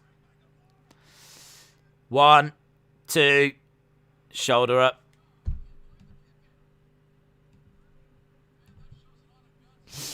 Days, would you rather get married to AJ or versus... Would you rather get married to AJ versus Triple... I don't even know what you mean. I don't even know what you mean.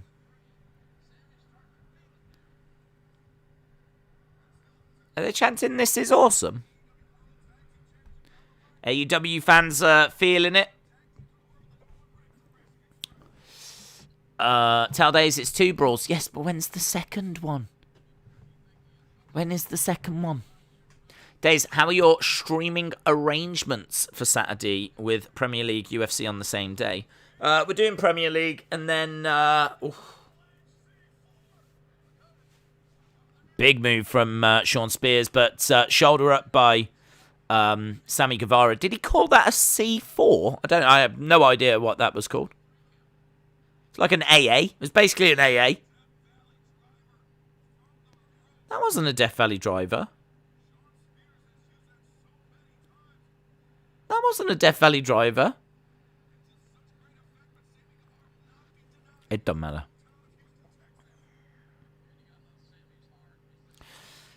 But anyway, Shawn dragging Sammy over. Yeah, we're doing Premier League and then Summerslam, and we'll keep an eye on UFC. Here we go. Sammy on the shoulders of Shawn Spears. No. Kick by Sammy.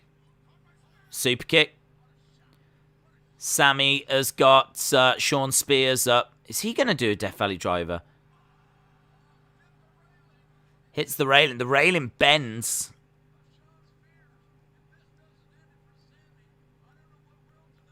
So the railing bends. Shawn Spears is down.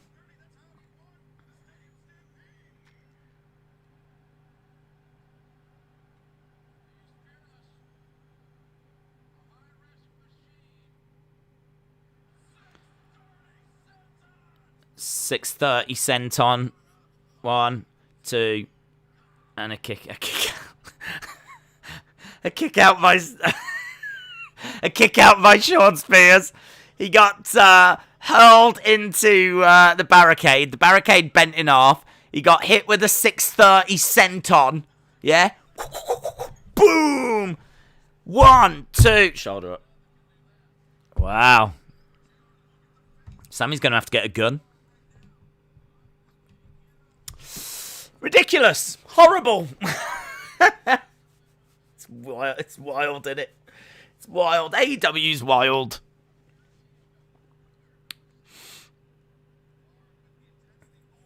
Knee strike by Sammy. And again. Should not be kicking out of things like that. No, definitely not. He's got him up on his shoulders. What's he going for? Oh, GTS. 1, 2, 3. And there's blood. There's blood all down his leg. Yeah, I mean, I don't think he needed that, to be honest. I kind of feel like the railing and the senton would have done it.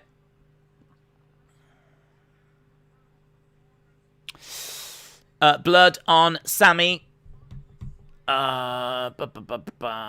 GTS, yep. Goes over, gives his fiance a little.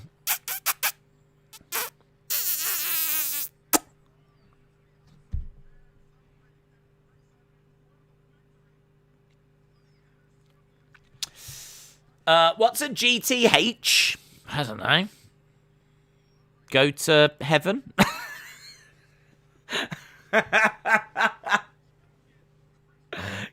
Go to hell? Maybe it is go to hell. That would make sense, wouldn't it? Go to hell.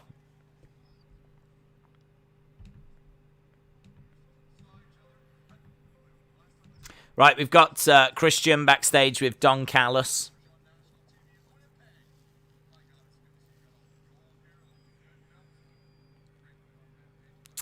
Great win on Rampage, says Don.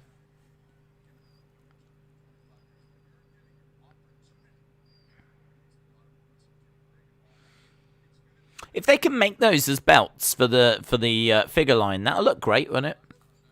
Imagine a Christian Cage with like the Impact title and the TNA titles, like Christian 2 belts.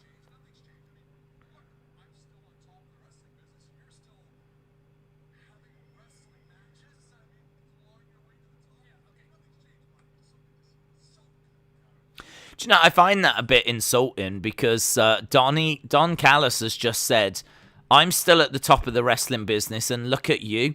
You're still clawing your way up. Good for you. But he's standing there with the Impact and the TNA World titles. So they're kind of doing Impact a bit of dirty there.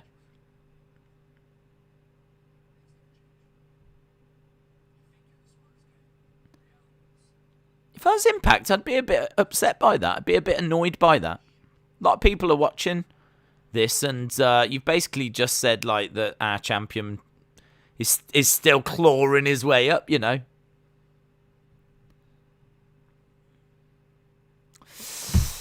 TNA was supposed to be retired today. Well, that spoils Impact. He must have beaten Bryan. Here in the States, we don't have Walking Dead on Disney+. Is that true? What? Are you sure? Are you sure? Are you sure? Hang on. Walking Dead Disney Plus US. Every single episode of The Walking Dead is coming into Disney Plus. And that's an American website.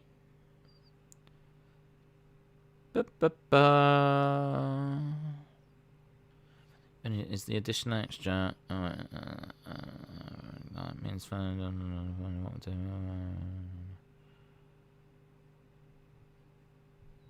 don't know.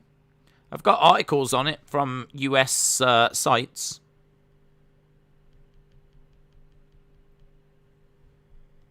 You might be able to. I can't search. I mean, like, I'm searching and it tells me there. Look, you can watch it now on Disney Plus. So I can't. I don't have visibility on it. But you could have a look at Amazon. Amazon Prime might have it. I'm pretty sure they were showing it as well. Does anyone know how much Tony paid Punk? We think it's 12 million. We think it's 12 million. Walking Dead. Christian has 2 belts, but only 1 championship, says Corvid. Dunn got storyline fired from Impact, so he throws shade on it all the time. Yeah, I don't think it's a good look, though. I kind of think that there's a lot of casual fans that, you know, will be watching and just doesn't, like... He's meant to be a world champion, a TNA world champion. He's got 2 belts. And Don Callis is saying, like, you know, you'll make it one day. Like, just doesn't look good. If someone's watching Dynamite because they're thinking CM Punk's on tonight when it's actually Friday and they might not normally watch, just doesn't really say much for that champion, does it? Just doesn't really say much for the Impact champion, or kind of feel, don't know. I think they could have done a better job with that. If I was in charge of Impact, I wouldn't appreciate it. Even if it is all like in storyline, I still wouldn't appreciate it. It's been confirmed that Punk is with AEW. It's not just a huge rumor. Well, it hasn't been confirmed. AEW haven't said anything. I mean, it's all being spoken about by the dirt sheets.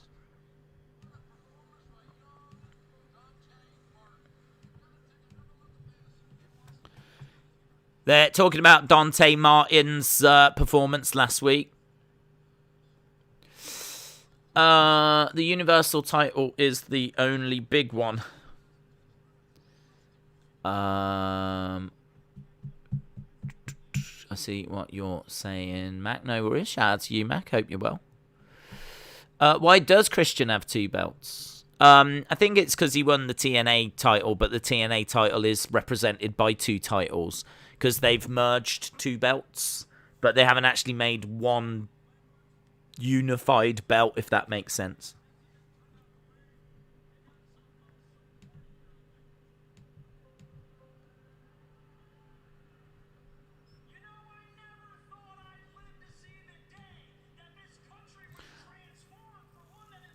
I don't get this Dan Lambert stuff.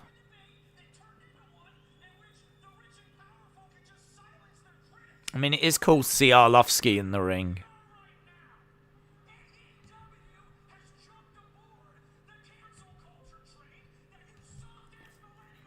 Well, I wonder what this is leading to.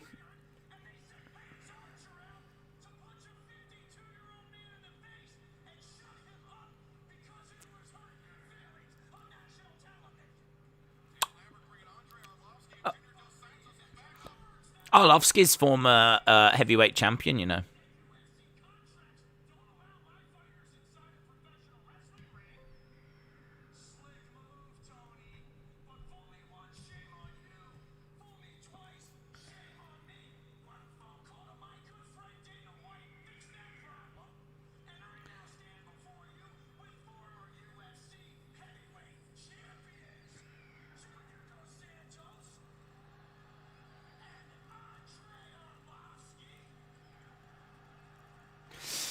Andre Arlovsky, JT. I don't know where it's leading.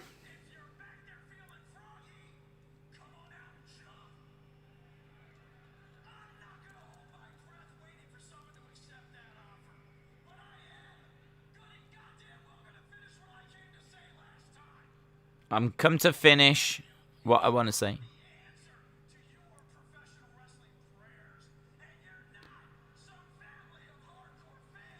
AEW is not the answer to the professional wrestling prayers. He's a great promo, man. He's a great promo.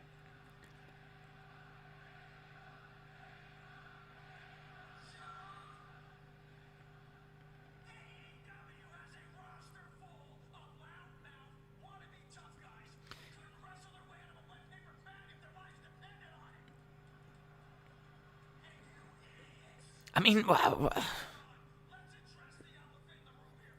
let's address the elephant in the room. I'm talking about you, lady. Shut your fat mouth.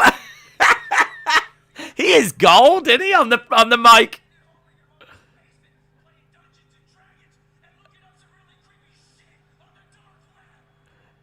Oh, he's going off, man. This is a brilliant promo. He killed it. He killed it. It's brilliant. Here's Lance Archer. I love how Arlovsky's in sandals, flip-flops. That's how prepared Arlovsky is for a fight. He's come down in flip-flops. Like little sandal things.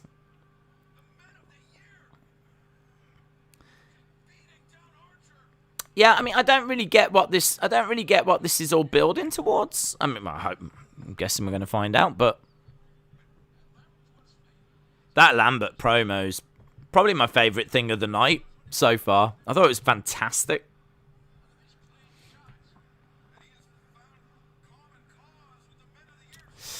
I don't understand his problem.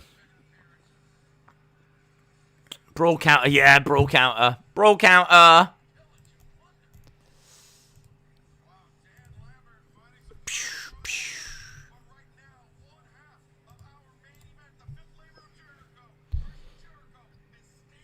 Right, fifth labor of Jericho. Really? Really what? What, that heel promo? Yeah, I thought it was brilliant. He's just walked into an AEW ring and just said that AEW is not the answer to the pro wrestling's prayers, and how this isn't, like, everyone there couldn't wrestle their way out of, like, a wet paper bag, talking about how, like, he just kind of, it's the kind of thing I would imagine a WWE fan would get into the ring and say.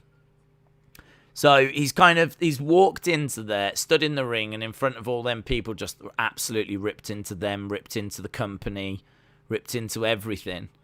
And there'll be a lot of, like, AEW fans that want to see him get his comeuppance. And I don't quite know where it's leading. I don't know who's going to do it. But whoever is going to do it is going to have to get past a couple of fantastic UFC fighters. So I'm quite intrigued by it. I'm quite intrigued to see where it's going. Plus, I thought the promo itself was good. I thought it was good. Screaming away, a little bit annoying. Winding up the AEW fans. It's just old school, isn't it, really? Yeah, I thought it was really good. Done it before on TNA. Lashley was involved back then. Maybe for the final labour of Jericho, Christian can put up one of his 2 belts and have a 3-way match with Jericho and MJF. I think tonight is the final labour. I think we're in labour right now. Right, okay. I thought we was going to Jericho MJF, but apparently we're going to this first. Perhaps Jericho MJF is our main event overall. Do. Do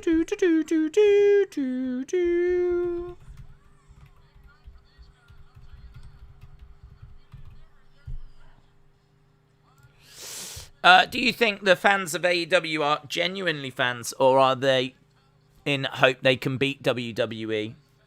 Well, I think they're fans. I think they are fans. I do think there is a degree of this. I think, if I'm being perfectly honest, AEW is not perfect. There's things, even on, like, I mean, this is a fine show, you know? I've been thoroughly entertained. Like, for me, I'm probably around 7.25, something like that, 7.5 on my score, you know? So I'm perfectly entertained, but there's still stuff you look at and go, what have they done that for? Like Sting getting up for, like, completely no-selling that table spot. Just a bit in that Sammy match where I thought they got a little bit lost. There was also a bit where, obviously, he kicked out and don't think he should have kicked out of that. Moxley getting attacked and just disappearing. I know Kingston came back to get a shot in, but Moxley just was making his way down to the ring, got attacked, and seemingly just walked off. I don't know. There's bits on the show, like the promo thing with Don Callis. I wasn't really into him running down. I mean, I'm not even an Impact fan, but it's just little things like that, you know? Just bits. It's just bits that I would like to see tweaked and changed and whatever. But I think AEW fans just appreciate the fact that we're a lot closer to what they would want wrestling to be rather than what Raw is giving us, you know? Even SmackDown to a degree, because even though the Roman story's good, you can kind of have a look at, say, Apollo and go, that's not where it's at. Do you know what I mean? That's not it. Like, the Apollo thing's not working. I don't know anyone that's a fan of Apollo and what Apollo's doing. It's not working. I know they've put the belt onto Nakamura, but, you know, that might be a little bit better. But it's just an example of where even SmackDown's not really doing it. I think SmackDown is much better than Raw. But I can understand why people think that AEW is the best show. I can definitely understand it. I think if you've got an affection for these characters as well, it's who do you really have an affection for in, like, WWE? But yet people love Sammy. They love Jungle Boy. They love Darby. Sting's a legend. Of course, people have got massive respect even now for Young Bucks. Even though they're heels. Obviously, Kenny, even though he's a heel. Cody is a massive name. Jericho's an all-time legend. So I completely get it. Completely understand. And I think that it's one of those, isn't it? It's like with me and The Walking Dead. Yeah, The Walking Dead is not a perfect show. There's lots of episodes that drag, that are slow, but it still doesn't stop me watching it and going, okay, that wasn't great, but whatever, we'll move on to the next thing. And it's like, I just want to watch more, and I just want to have conversations about it, and I want to watch videos on it, and I want to talk to people about it, and I love it, and I'm looking at merch. And so even though there's things wrong with it, it don't matter about that, because overall, the general feeling that it gives me, the excitement that I get from it, the excitement I have when I look forward to watching the next episode, completely overshadows any minor little things that aren't quite right. And I think that's exactly the same with AEW for a lot of people. I think, forget the little bits that aren't quite right. The feeling that you get, if you feel like you're part of a family. I'd imagine there's lots of people that are in like AEW group chats, and they probably subscribe to AEW YouTube channels and follow AEW Twitter accounts, and they just surround themselves with AEW. They watch Dark, they watch Elevation, they watch Being the Elite every single week, and just can't get enough of it. They got the toys, they downloaded the GM game, they downloaded the casino game. Do you know what I mean? They're all in. They're all in. They're all out. They're double or nothing. They're absolutely, just loving it. So, no, I think they're real fans. I don't think they're just there to cheer this because, like, it's the alternative to WWE. There could be some. There could be some that have lost their way with WWE that are like, well, let's give this a go, and they're deciding.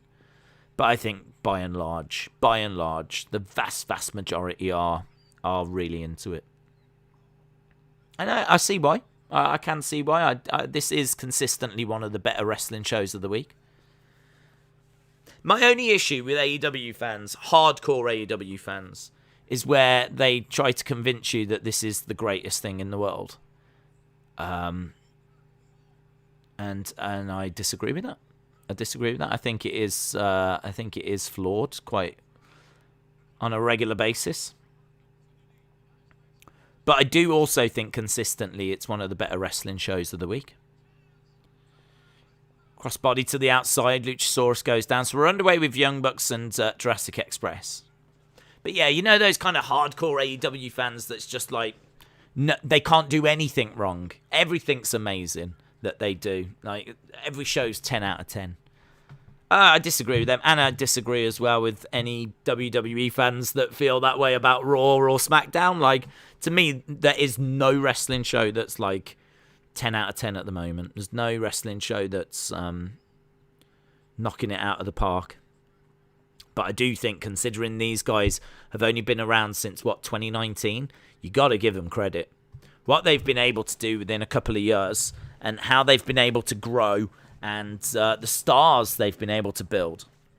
I mean, I care. I really like Jungle Boy. I'm into Jungle Boy as much as I'm into anyone that's, only been around for a couple of years.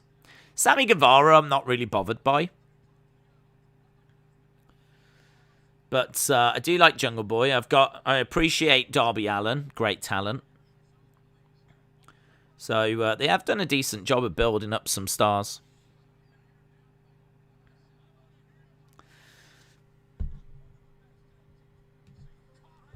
Admit it, Raw is the best, says Scott.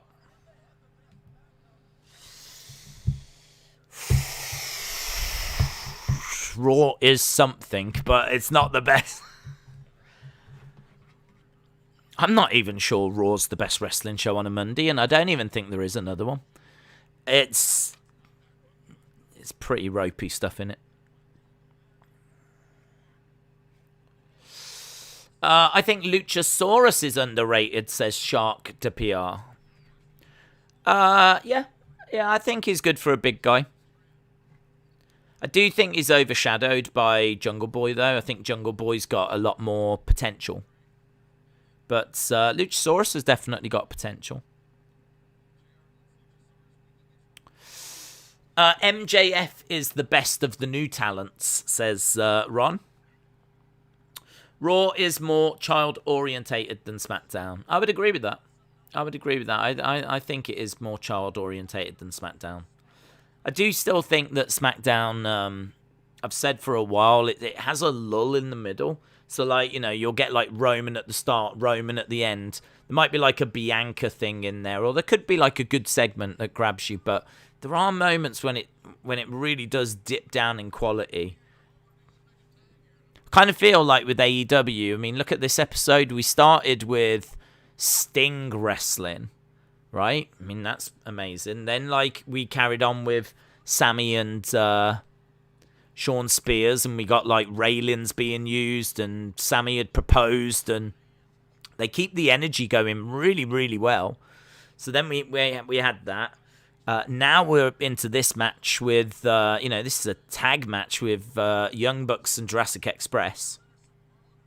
So, you know, and we're almost 50-odd minutes in. I mean, you got to say, credit where it's due. They've done an excellent job of making every match count.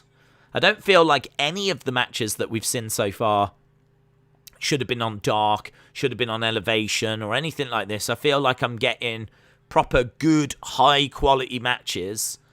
In a way, a little mini pay-per-view, if you will. So, yeah, they AEW, I think, does a very good job of keeping its standard relatively consistent. Not all the time. But certainly this week, nice suplex off the shoulders of Luchasaurus to Young Bucks make the save. Raw should be on Disney Plus. Rated R Wrestling said, fun fact, the Young Bucks are overhyped. Mr. Williams said, what's the closest to a 10 wrestling show running right now? I think it changes, but I don't think any show is consistently up there. So some weeks I can watch it and NXT will have a fantastic episode and I'll feel like that is closest. But then some weeks, you know, it'll be SmackDown. Some weeks it'll be AEW. So I kind of feel like it's them three for me that are in rotation. I mean, back in the original NWA Power days, there was a few episodes of Power that I actually thought was the best wrestling show I'd seen that week. There might be some people, like Jim, I know watches Ring of Honor, I'm sure James does as well, that will probably tell you that it's Impact or Ring of Honor. Or New Japan. Like, I feel like there's a lot of wrestling out there, and I genuinely feel that on any given week, any of the shows other than Raw could deliver like show of the week, you know. That'd be a really good idea, actually, for someone that does watch, like James Chadwick, that does watch 15 wrestling shows a week. You know, a little video on a Sunday just saying wrestling show of the week, or actually putting them in order. You could do a video if you did watch them all. I don't. But if you did watch them all, that'd be really interesting. Every Sunday you sit down and you just do This Week in Wrestling, and you just rank all 15 shows in order and thoroughly just go through, you know, why. Why have you put them in that order this week? What is it about that show you hated? What is it about that show that you liked? So on, so on, so on. But yeah, I couldn't sit here and say it's AEW that's consistently up there. I couldn't sit here and say it's NXT. I couldn't sit here and say it's SmackDown. I genuinely feel like they do largely all rotate. Mr. Rotella, shout out to you. Says, days I would rather see... Hang on, have I read this one? Oh, hello. Kenny Omega's come out. Oh, now we've got... Hang on, I need to change brawl. Oh, my God, I've got so much happening. We've got brawls everywhere. There's people everywhere. I kind of feel like we might even have had a couple more than that. Now we've got good... Do you know what? This got good brothers getting involved. It's just brawls everywhere. Robert, shout out to you, buds. Going Ghost. Going Ghost. I don't know what he said, but he retracted it. Whatever it was, it's gone. It's just a memory now of the past. But shout out to you, Going Ghost. Whatever it was, just pop it in. I'll read it. Jungle Boy going for a sit-down powerbomb.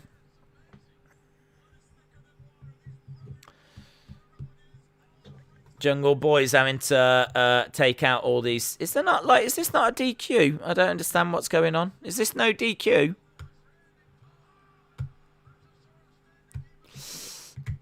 Get the super elite out of here. Andy Robertson will be back in time for the Chelsea game.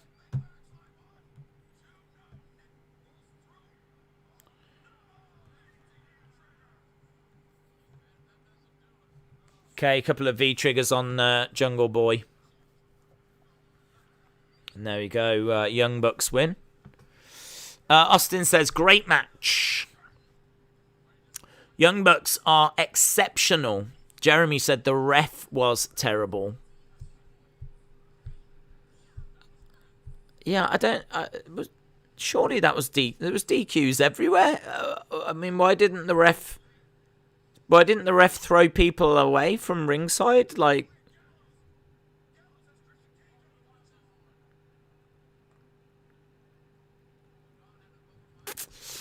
it's going to be a huge brawl.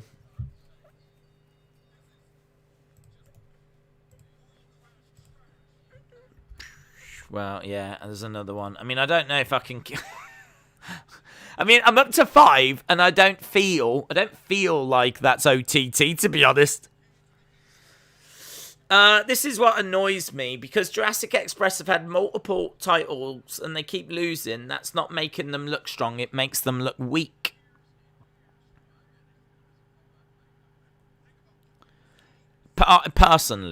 Personally, and I'm not just saying this about AEW, I'm saying this about all wrestling, I would love it if a promotion would just turn around and say, if anyone interferes during a match, they will be suspended. I would love that. If anyone interferes during a match, they get suspended. I just think there's too much interference in general. Certainly in AEW, it's all the time. And even if it's not during the match, then you get loads of like post-fight beatdowns and whatever. But like, you know, look at all this. Look at what's going on here. I just think it's an easy thing to say, isn't it? Why don't management just say... Why doesn't Tony Khan just say, if you interfere during a match... Because the match is meant to be a competition between two people, two teams, to try and find out who's the best. So if you constantly keep getting people interfering, I would feel that you would need to address that as management. I appreciate that Kenny is an executive vice president, and so is Cody, so are the Bucks and whatever, but we all know that Tony Khan has power over them all. So Tony Khan could bring it in. Or at the very least, at least show us someone trying to bring it in. Or, do you know what I mean? Just keeps happening. But it's not just AEW. It's all wrestling. And Ring of Honor actually did that during the Pure tournament. I think they had that very rule during their Pure tournament. I thought it was brilliant. Brilliant idea.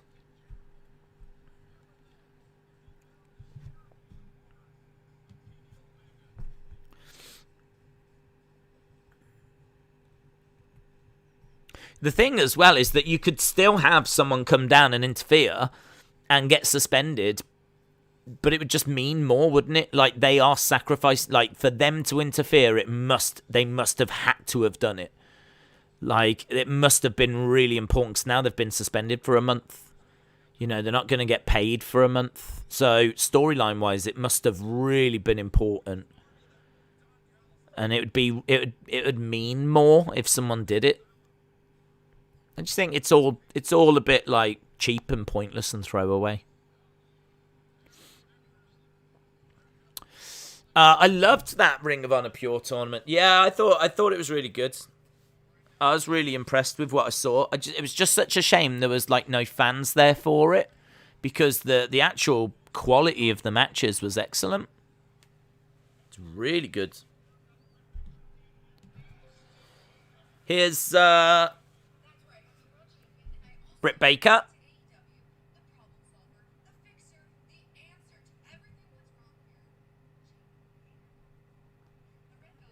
Here's Jamie Hayter.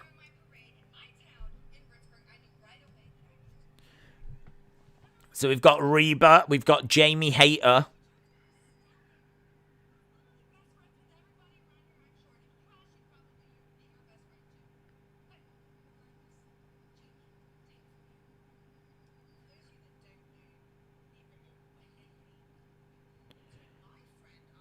She's British.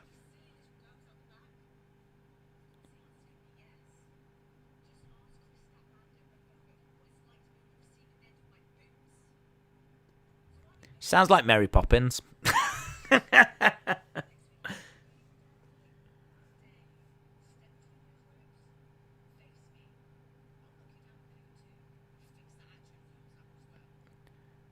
Okay, well, I mean, look, it's a big way to bring her in, putting her with Britt Baker.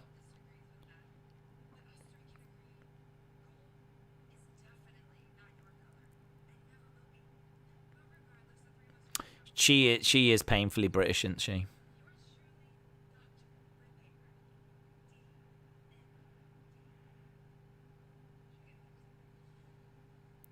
Boom. British AF. She looks nothing like Becky Lynch. Why are people getting her and Becky Lynch confused?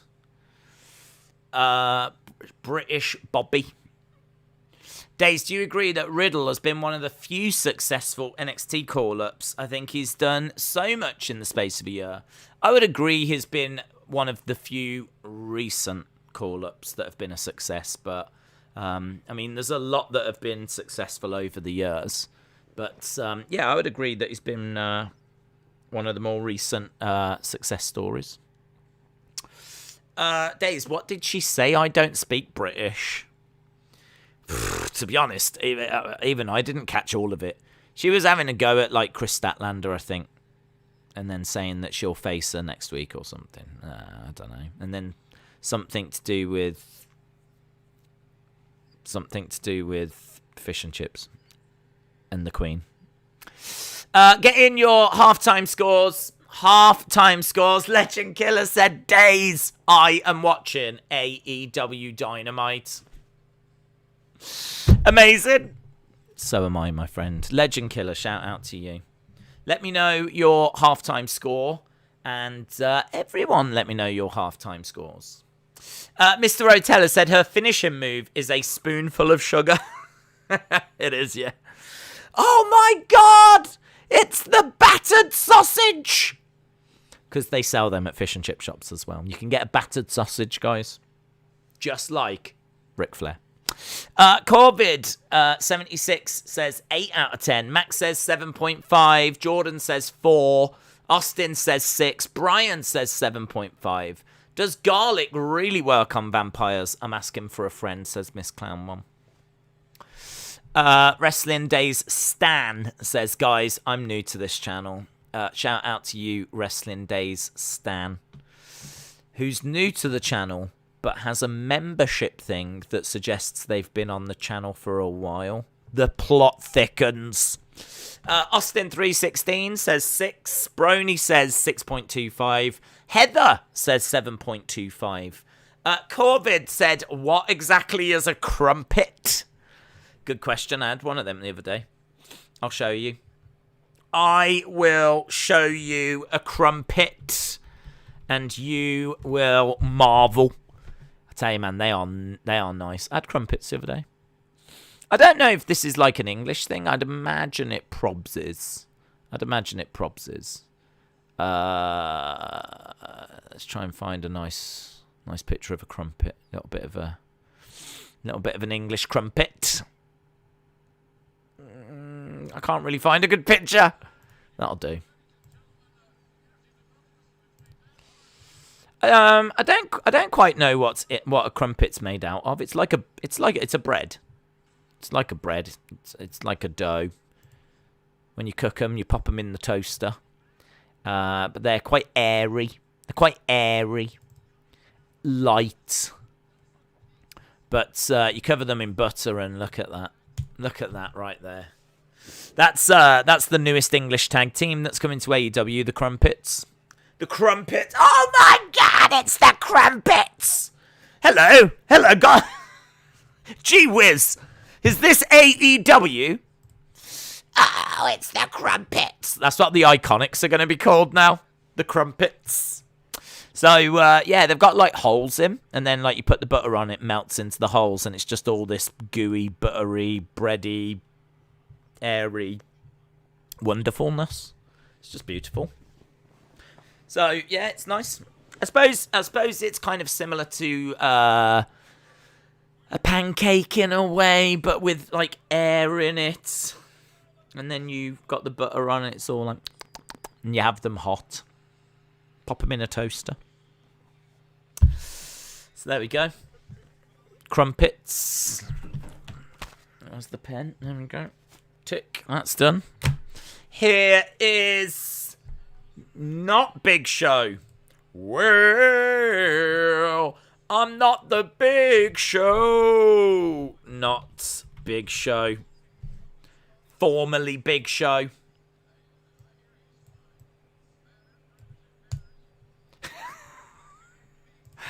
He's in AEW now, isn't he? All performance. So, there we go. Oh my God! We can't use the Big Show name.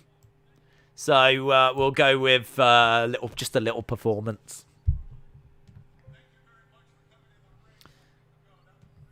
Thank you very much for coming in the ring a week ago.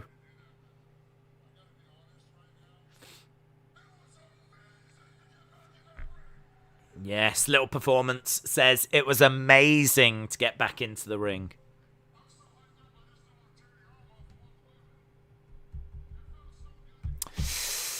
It's the large program. Well, it's the large program. Yeah.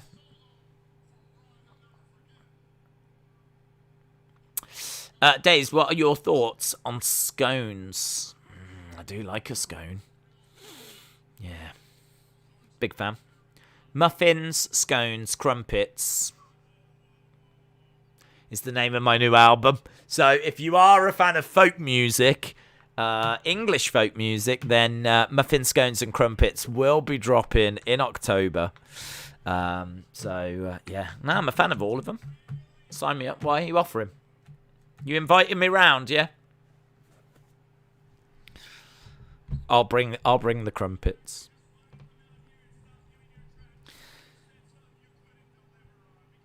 Right, we've got who are these people? This is QT Marshall. That is Aaron Solo, and I forget the other guy's name.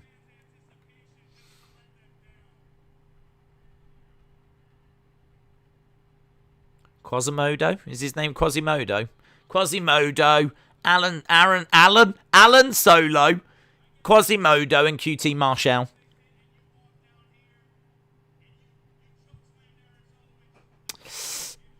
Days, who do you think comes out to help Bianca on SmackDown? Is it Shotzi or Tegan or Liv or Tony? Who's helping what? Oh, what? Because of the peeps. Becky at SummerSlam. I don't think anyone will help at SmackDown. Be another beatdown.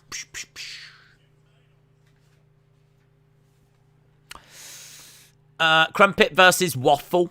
Who wins? Probably Waffle, because with Waffle you can have waffle dessert. I'm thinking like waffle with ice cream. Nice. You wouldn't have crumpets with ice cream. Crumpets is like something you'd have for breakfast. Do you know what I mean? I woke up the other day, had 4 crumpets. Lovely. Bit of jam on. Lovely.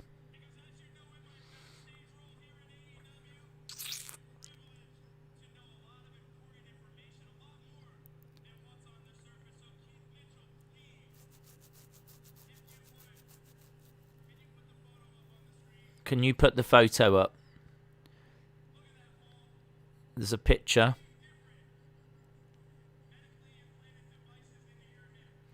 So they're talking about the fact that... that's a sexy picture. Woo!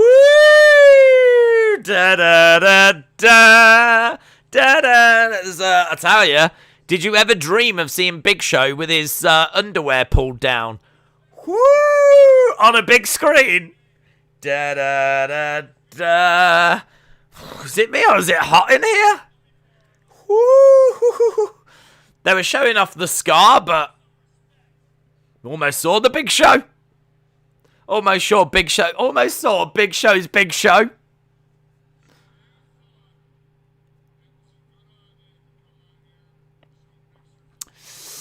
Whew. Waffles with ice cream. What stuff all over. It is awesome. Amazing. Yep. It's not as sexy as you. Thank you. Wrestling Days fan account now. Oh, now he's calling QT Marshall cutie. You don't know anything.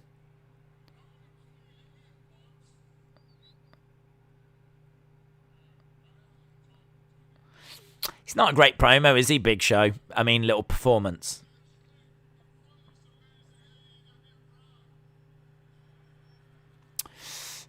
If QT wants to make fun of Paul, someone needs to make fun of his hair transplant. Well, he called him plugs.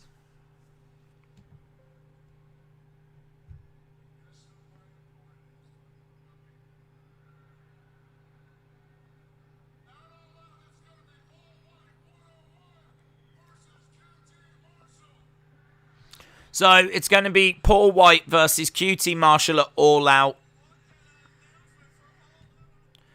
So, Big Show's going to be wrestling. Big Show versus QT Marshall at All Out. Paul White. Vince fears AEW said that, sign.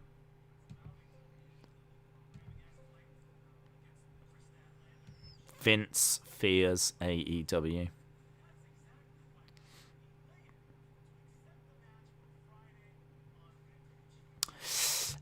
Days, what are your thoughts about New Japan Resurgence? If you didn't watch or saw the news, what are your thoughts about it? I didn't watch and I didn't see the news, so I have no thoughts about it. Now, tell the group what went down, please. See you Friday. There we go. We're going to be seeing Jade Cargill. Rosa takes the title from Britt and Jade takes it from Rosa, says Austin. I don't understand. Kira Hogan, OMG. Vince only fears COVID and Linda. Kira Hogan equals Diamante's girlfriend. Resurgence was amazing. Amazing. Bring it to the floor.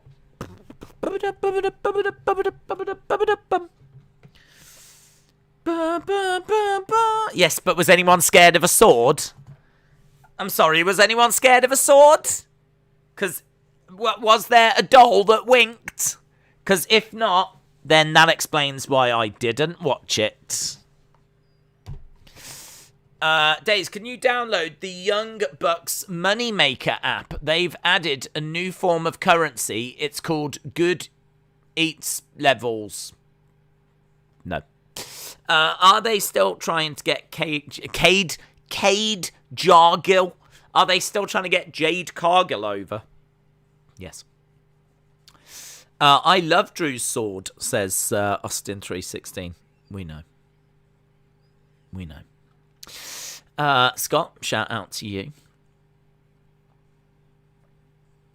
LSW. Days, do you remember WrestleMania 21 or Big Show was in that big diaper? I do. I do. Mr. Williams says, I love puppets. God, we've moved on quite a bit from Jerry Lawler, haven't we? Edward Brown said, Days, I'm back. What have I missed? You've missed a pretty decent show. It's been good. Nice pace to it. J Swiss says, waffles are pretty good with ice cream, but French toast rules. Never been a French toast person, to be honest. Never been a French toast person. I've always found it to just be quite crunchy, quite hard. Not really into that. I mean, I've got a little sweet tooth. Not the biggest sweet tooth, but a little sweet tooth. If someone said, do you want French toast, crumpets, or a waffle? I'd be like, yeah, I'll have the waffle. I'll have the waffle. Not like Waffle House waffles. Because aren't they like breakfast waffle? Aren't they potato waffles? Not them. Not them. I want the egg waffle. The one that goes with the ice cream. I want that one, please. That's the one I would want. Days, would you say this is better than NXT this week?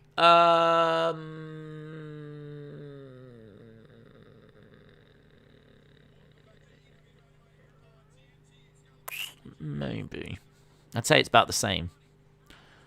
I think we went... Did we go 725 for NXT? I kind of feel like this is 725. I feel like this is 725 era. It's around that 725, 7.5. I'm bobbing around there. I probably wouldn't go below 725. So I kind of feel like...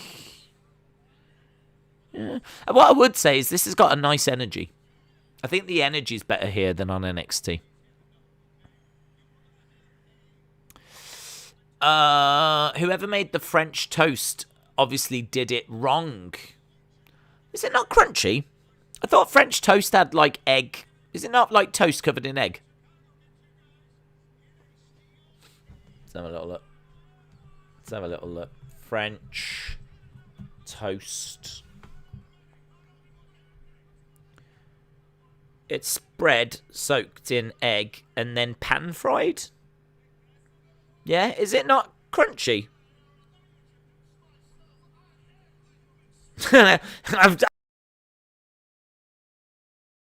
Is French toast so bad? Well, if you're watching your weight and health, then you need to know that it contains a lot of saturated fats.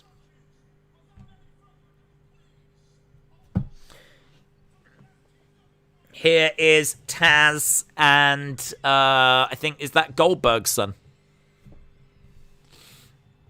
It might be Dominic Mysterio, or it could be one of the many children that's in wrestling now. Here's Ricky Starks making his way out.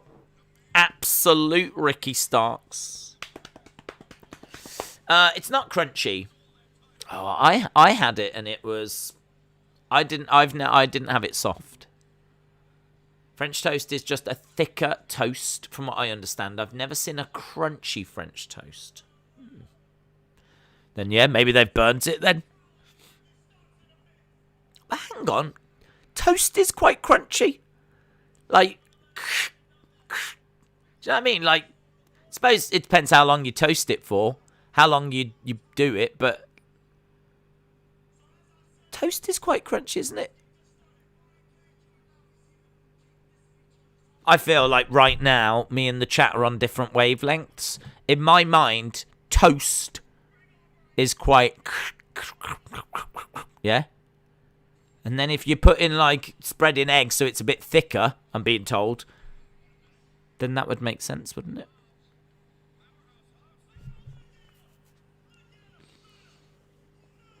Look at these dungarees. Why is he... Looks like he's pooed himself.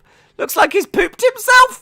Looks like he's got poop all around his bum and all up his back, but it actually says Hobbs.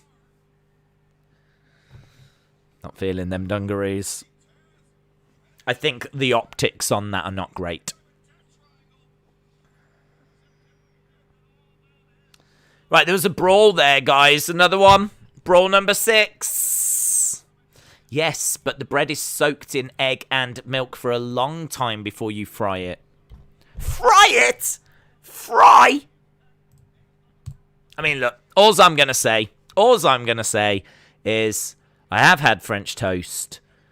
It may not have been done correctly. I wasn't impressed. I recall it being quite crunchy, like toast. And never again. Never again. I wouldn't even give it to my enemy. I'd make them watch Raw. Death Triangle. Death Triangle. You had the wrong French toast. I heart French toast the most, says J Swiss. Here's Andrade.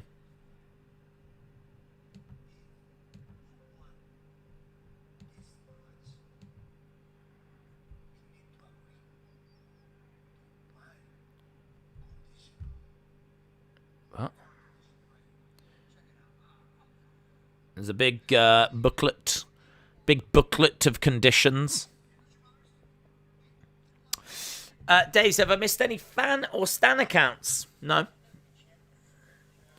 Daniel says, a tag team eliminator tournament was announced in that elite interview between the Varsity Blondes, Lucha Brothers, Jurassic Express. The winner faces the Bucks at All Out in a steel cage.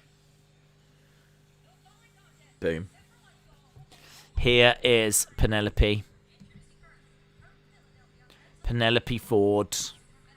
She's 16-2 in her last 18.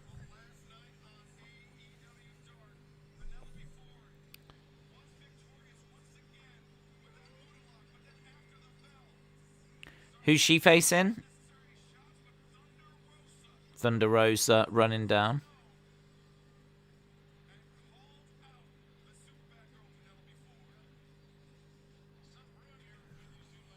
So is this what we've got, Thunder Rosa? Good reaction for Thunder Rosa. Haven't seen enough of her, have we?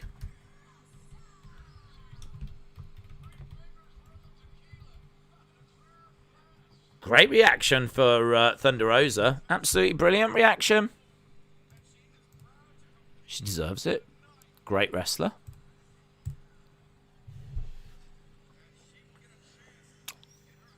Sign in the crowd. I like her ring gear.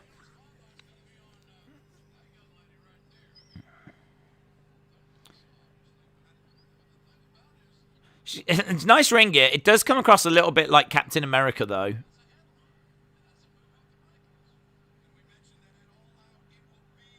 They're chanting for her. They're right there with her.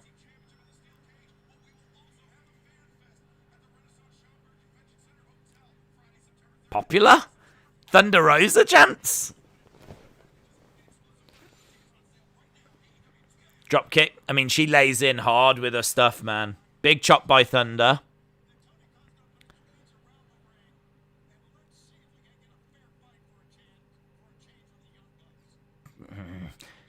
Penelope messing that up. Thunder Rosa hurling Penelope across the ring. She ended up like spinning around and getting a little bit lost.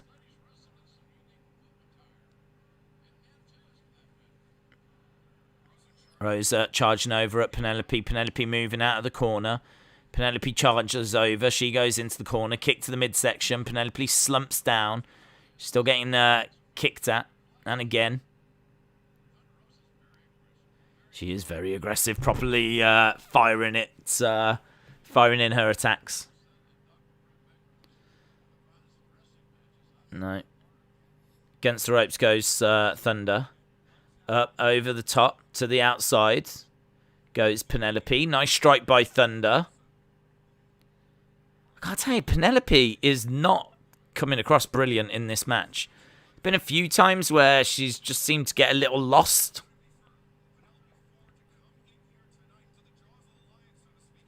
Big chop by Thunder.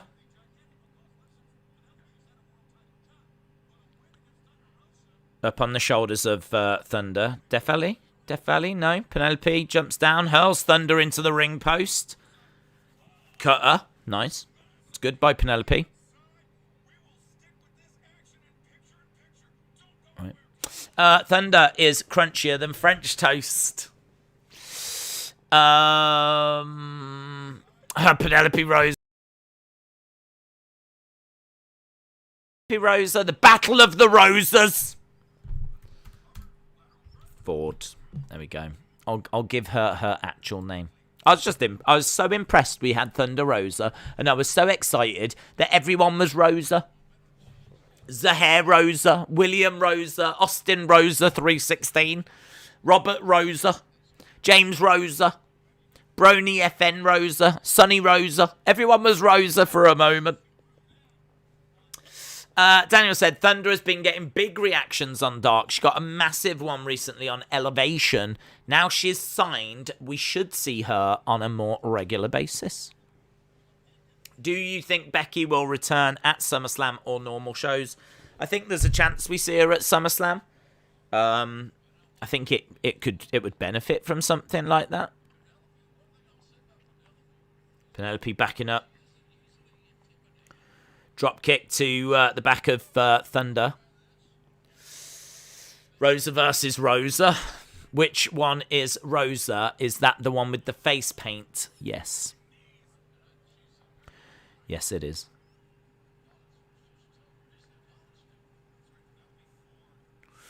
There's worse things to be called. Thunder Rosa's ring gear is supposed to look like the Texas state flag. Yeah, it's good. It's good. It reminds me of, like, Captain America, but that's, I mean, it makes sense, doesn't it? It's still based on Texas, and it's still stars and stripes, and...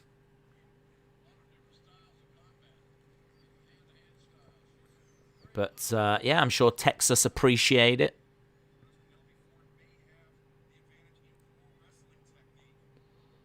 Re-sign... What's it say? There was a sign that said re-sign Carrera? Fire Eastby? I don't know what these signs mean.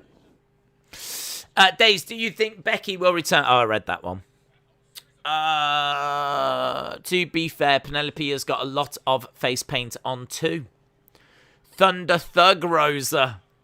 Thug Rosa. I think Becky versus Bianca versus Banks will happen at Extreme Rules. Total cases to 20 of the community Delta variant outbreak in New Zealand. Hayden, shout out to you. Edward said Days, but I was a Wrestling Days fan account. Oh, wow, there we go. You've revealed your identity now. The secret is out. Right, I don't know if we're still at commercial break or if we're back or not, but Thunder Rosa charging into the corner, double knees. This is the only problem when we go to commercial break and we don't, is it does make the match seem a bit long. Like, the crowd aren't really into it. They're quite quiet. Tay Conti needs a push. Thunder Thug Rosa Osterman. You should do another flag review using the USA state flags like you did during the Olympics. That could be fun. That could be fun. I don't know when we would do it. I don't know how I would shoehorn it into a wrestling stream. But, yeah. I mean, the thing was, with the Olympics, we had like 12, 13 hours to fill. Obviously, the sports did the majority of that. But there was definitely times where, you know, there's just loads of random things happening. No USA or... The only thing you've got is a bit of badminton. You might have some tennis, but there's no big names playing. So, yeah, we did go off in some wonderful tangents. But, yeah, having a look at, like, the US states could be fun. I like the California one with the bear. That one sticks. That one always sticks in my mind. People are defecting to other streams. What? Fun with flags. Penelope looks like she just fell out of a taxi at 2 a.m. Robert said, Days, it's your dream wife, Linda. Oh, I love Linda. Shoulder up by Penelope. if Ruby Soho shows up, she's going to wrestle circles around 90% of the women's roster. Yeah, I like Ruby Soho, Ruby Riott. Oof. Nice side breaker by Thunder Rosa. Indian Deathlock, that's good.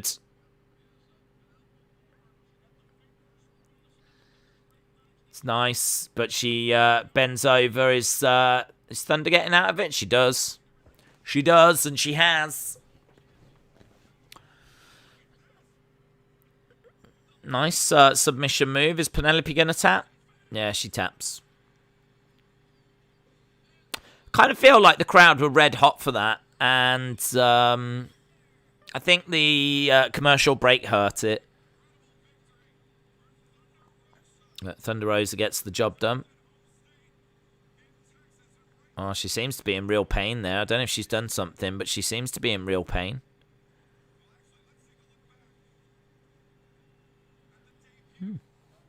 Penelope reminds me of Liv Morgan. They look very similar. Penelope is a nice girl. She just pulls off that look really well. Penelope taps. Yeah, there's Malachi. Here's Arn Anderson.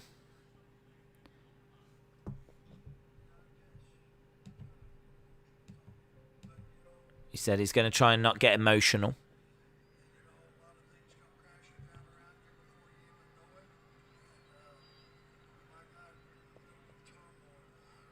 Arn says things can come crashing down and you can be in the middle of turmoil.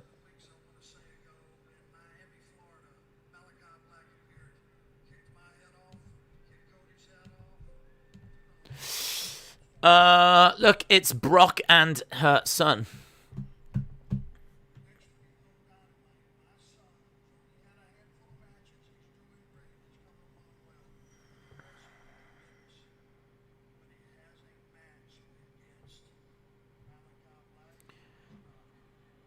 My God, next week, guys, it's Malachi Black versus Brock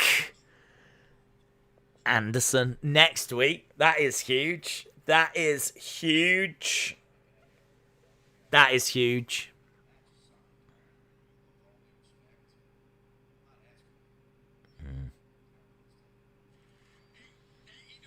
Next week, we got Varsity Blondes versus Lucha Brothers in the World Tag Team Championship Eliminator Tournament semi-final.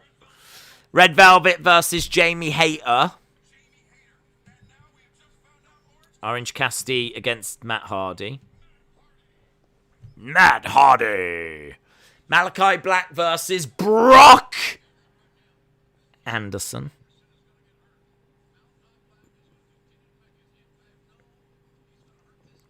He's going to hurt this kid, says JR. He's going to hurt this kid. This kid is going to get hurt. Private Party against Jurassic Express. But what's the point in them getting a title shot when they just had a title shot?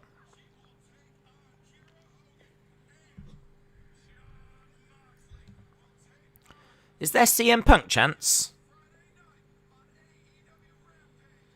John Moxley versus Daniel Garcia. This Friday.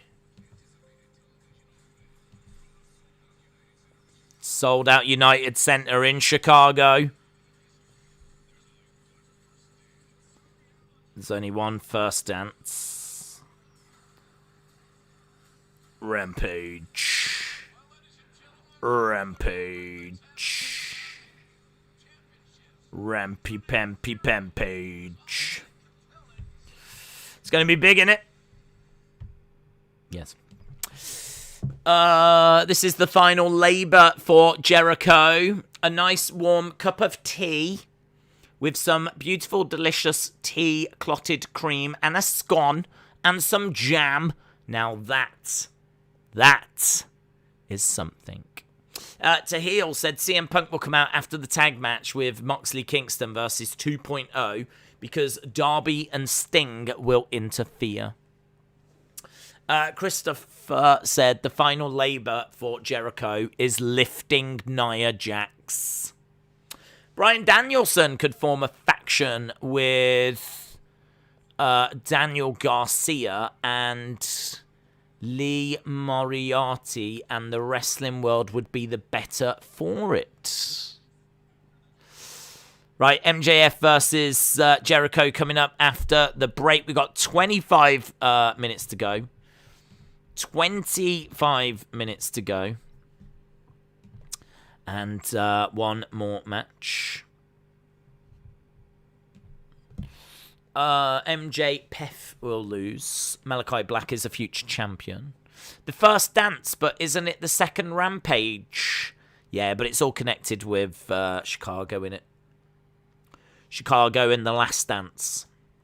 The Chicago Bulls thing documentary. And now they're going back to Chicago, and this is their first dance. Love your shirt, thank you. Bret Hart. I love it as well. Do you think Seth Rollins but go back to his original gimmick? I'm Syllabus Stupid Messiah gimmick. I don't know. I don't know if he'll go back to it. I just want us to move away from this version of Seth. I don't mind him as a heel, but I preferred him when he was like the Authority. Like slimy, smarmy. Like what he's doing now isn't really doing it for me. There's no depth to this character. I have no idea what he's on about. No idea at all. Everyone was like saying that when he was Monday Night Messiah, he was quite twisted and he'd like, you know, was mentally disturbed. But at no point did they explain that, did they show that, or anything. Do you know what I mean? Like, it just came out of nowhere. And it's just all been a bit awful, really. I think Seth's been a bit awful for the past couple of years. He's had a few good matches, but by and large, he's just wasted a couple of years. I mean, this has not been... When we look back at the history of Seth Rollins, I really don't feel like this has been a good time for him. So, yeah, I don't mind if we don't go back to something we've had. I don't mind him trying stuff, but just, yeah, something different than this, please. Thank you. It looked like Daze was shaking his boobs. That's what Daze was doing. Yeah, I do like to do that every couple of hours. Just give them a bit of waft, a bit of air around the old boobage area. Do you know what year your Hitman shirt is from? No. No. WWE Creative are ruining wrestling talents, says Brian. KFC, Brian says rampant nepotism is in AEW. Mayhem said Seth Rollins has been dropping Easter eggs in his promos, hinting at him versus Roman Reigns.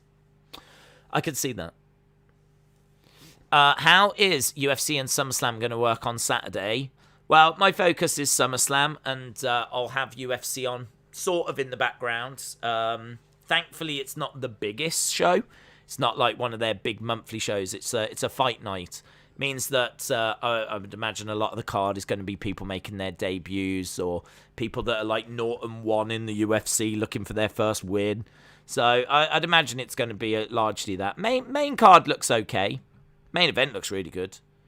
So, yeah, thankfully it's nothing too big. SummerSlam's definitely going to have more interest.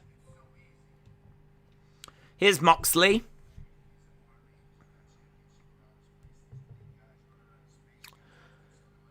Do you think Cole will leave WWE for AEW? He could do.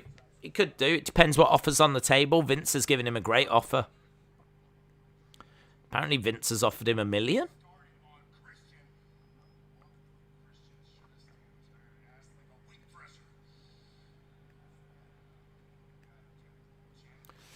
Vintage WWE shirts can go for some really good money, says Ryan.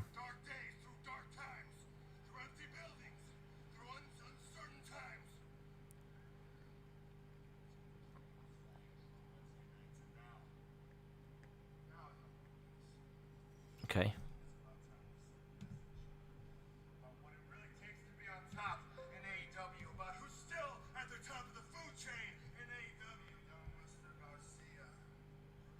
So Moxley says we need to send a message about what it takes to be at the top in AEW.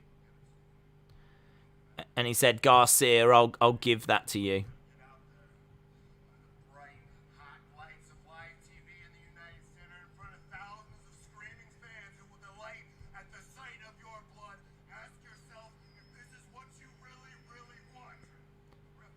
Ask yourself if this is what you really want. He looks a bit weird, doesn't he, with his hair like that, Moxley?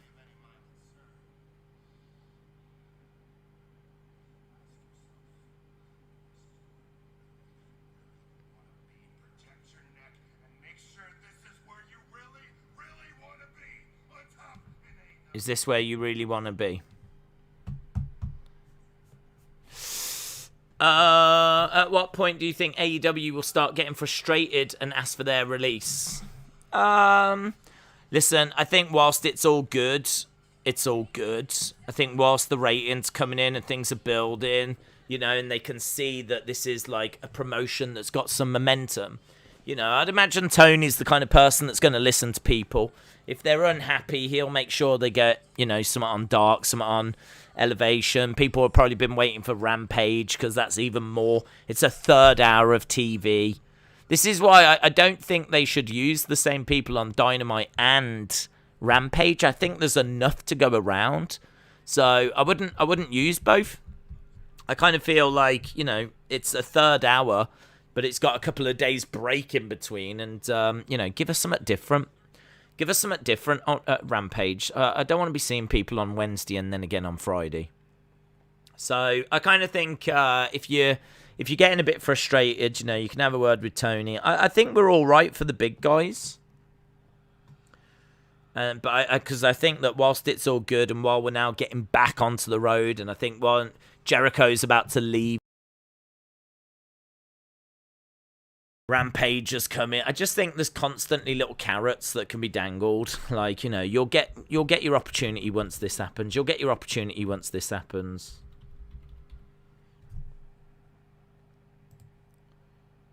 Okay, here's MJF Jericho.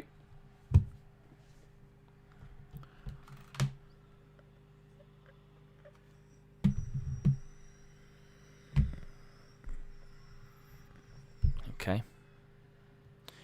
In the crowd, so it's just an awful ploy, isn't it? It's just an awful ploy. It's just awful. I mean, it's something that the AEW fans enjoy. Like, they enjoy singing it. They're totally on board with the song. They're totally on board with Jericho. They're absolutely loving going and screaming the lyrics. So, fair play.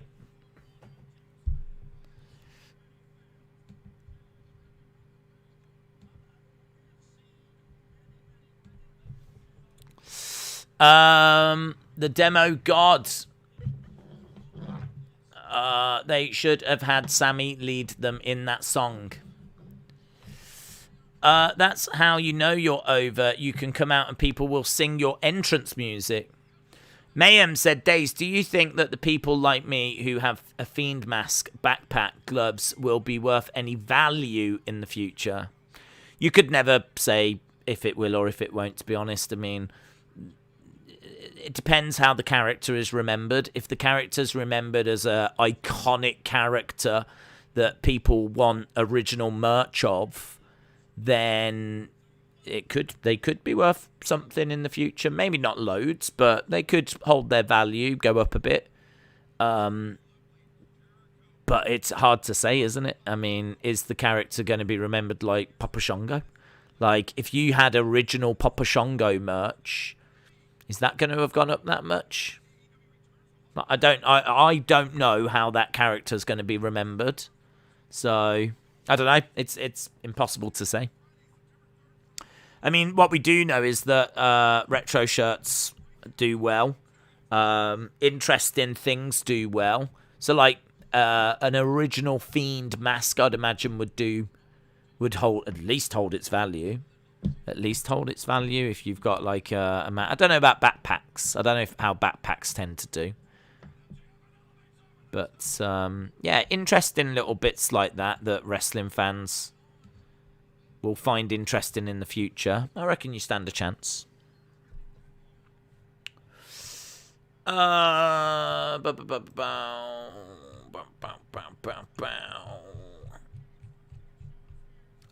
guy has pink and black face paint. Oh, he does, yeah, the dude in the crowd.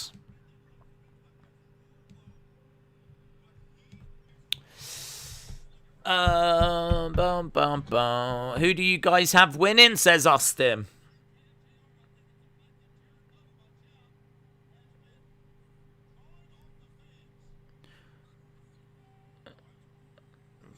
MJF grabs a camera.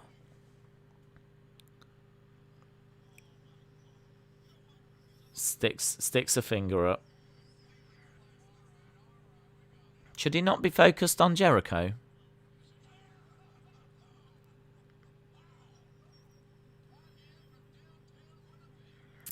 Okay. What 5 pay-per-views would you want to bring back in W? I don't know, dude. I couldn't do 5. I'd bring back King of the Ring. This is my problem with AEW. This is a match. Jericho's had to go through hell to face MJF. They finally get to it. This should be a bloody war. There should be blood. They should be ripping each other apart. This is Jericho finally getting his hands on MJF, and we've got a silly camera spot on the outside. Like that's my problem. Like, they don't get the tone of things right sometimes.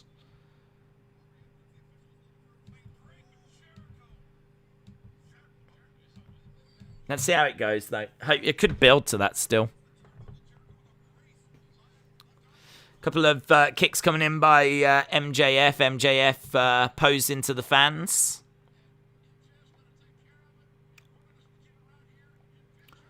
So they're going to picture in picture.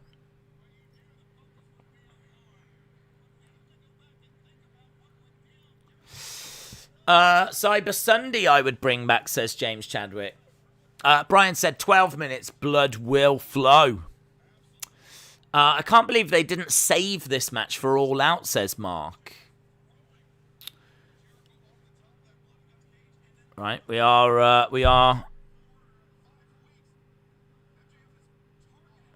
He's biting at the hand of Jericho.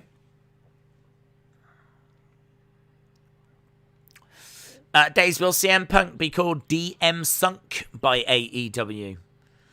Do you know what? I don't actually know. Can he use the CM Punk name? That's an interesting thought. Or will he have to be Phil Brooks?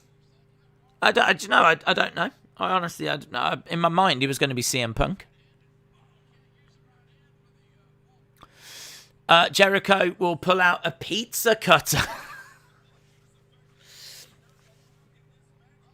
Yeah, I don't know. Can he use that?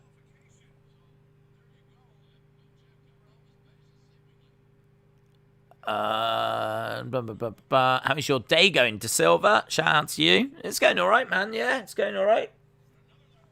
We did our SummerSlam prediction video, so it made it a bit easier for people to watch that. So hopefully people get a chance to enjoy that, and it has a few interesting thoughts in there. And then, of course, as we said, on Saturday, we will be doing quite a long live stream. So did that prediction video. We've done. We're almost done with AEW. We've got about 10 minutes left. We've got MJF and Jericho, and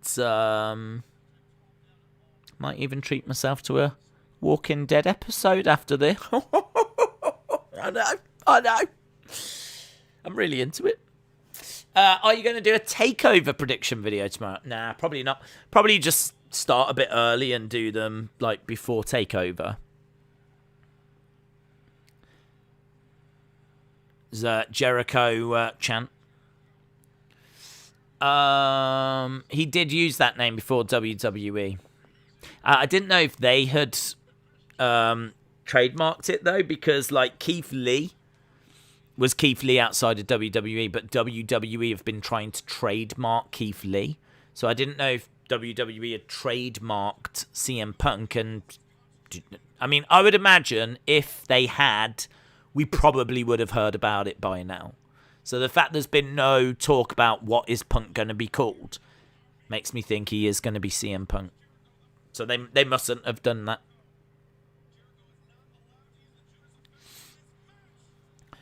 Double clothesline. Both guys go down. MJF has definitely made the list. Andres Lopez said, if Jericho wins, does that mean Inner Circle win the rivalry? That's it. Just a one-on-one match to end a rivalry that began with blood and guts? ? I don't know if they win that. I don't think whoever wins this is winning the rivalry. I mean, we saw Shawn Spears against Sammy Guevara earlier, so you know, there's the two factions are still feuding away. There's still little matches going. It's just Jericho had to go through those 4 labours in order to get his hands on MJF.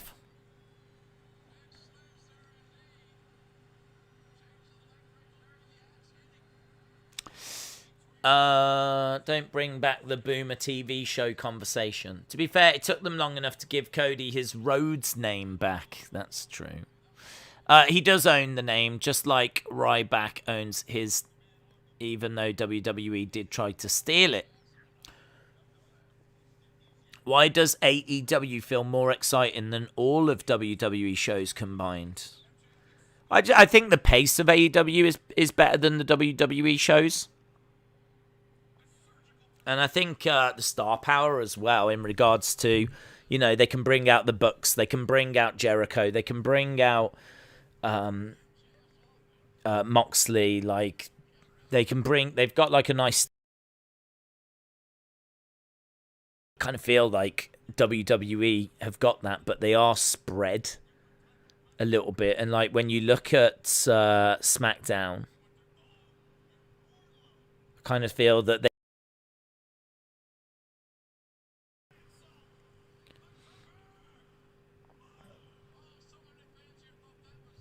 shoulder up, lion salt bar. So I think the pacing of AEW, fast-paced show on SmackDown, you're still going to have to sit through Apollo Crews. You're still going to have to sit through Carmella. Do you know what I mean? Them kind of moments. AEW's got energy. Matches are fresh. They rotate talent. You're not seeing the same people every week.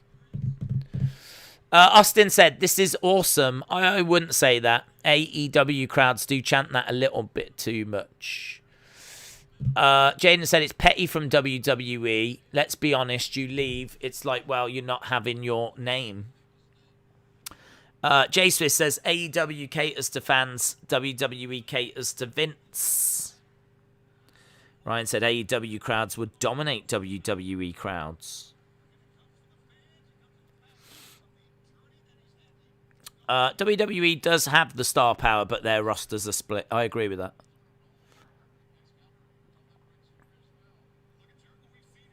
I think they could even build the star power. Do you know what I mean? Look what they've done with Riddle. I just think that there's not enough to go across 2 shows, Raw and SmackDown, to fill those shows without repeating. I mean, if you took Roman, if you had a week of SmackDown without Roman, you're struggling with star power. Armbar by MJF. NXT crowds in Full Sail had a lot of energy. They did, yeah. I mean, I must admit, the CWC ain't doing it, is it? I don't feel like the energy we get here from AEW's crowd isn't the same as what you get from that CWC. Full Sail was good, but the CWC doesn't quite do it. I mean, this is obviously a much bigger crowd than what they have at the CWC, but Jericho trying to get the walls on.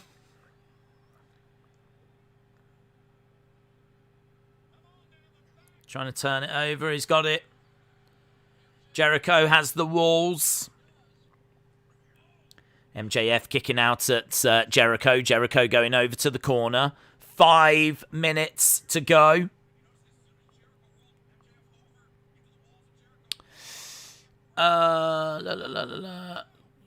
The CWC crowd is small compared to AEW. They need a new venue.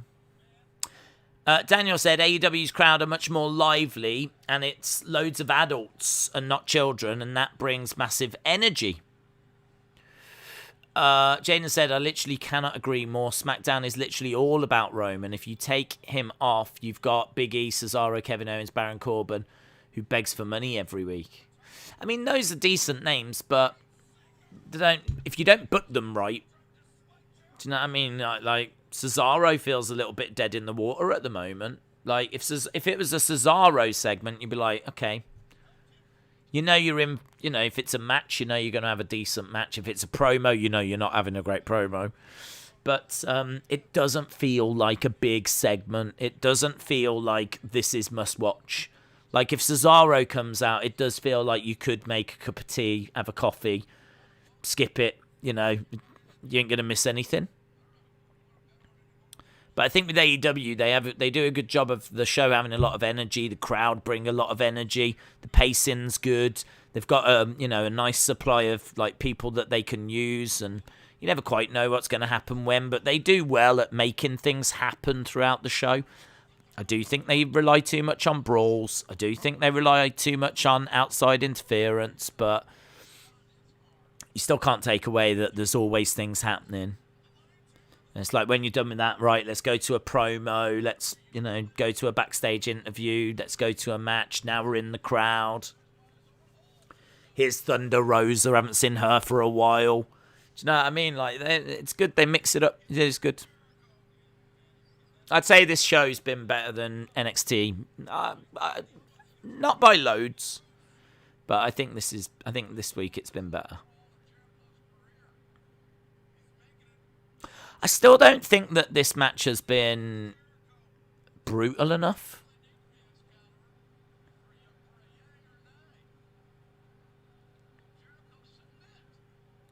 We're seeing Jericho inner walls. I mean, it's sort of a walls. It's a Boston crab. Jericho gets to the bottom rope.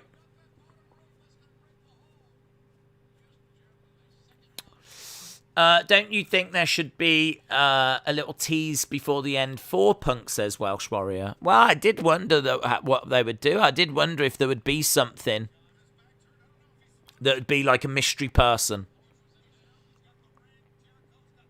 MJF's got the ring and Jericho's got Floyd.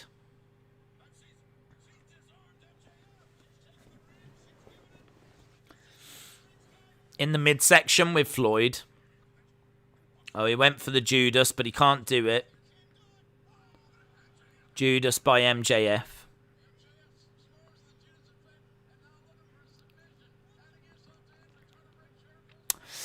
They should do a crossover Survivor Series next show of AEW and WWE.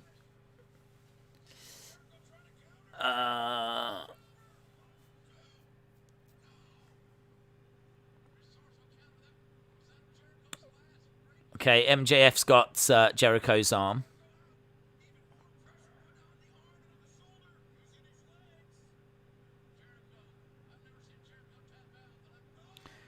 Jericho taps. Jericho taps to the armbar that was being applied by MJF.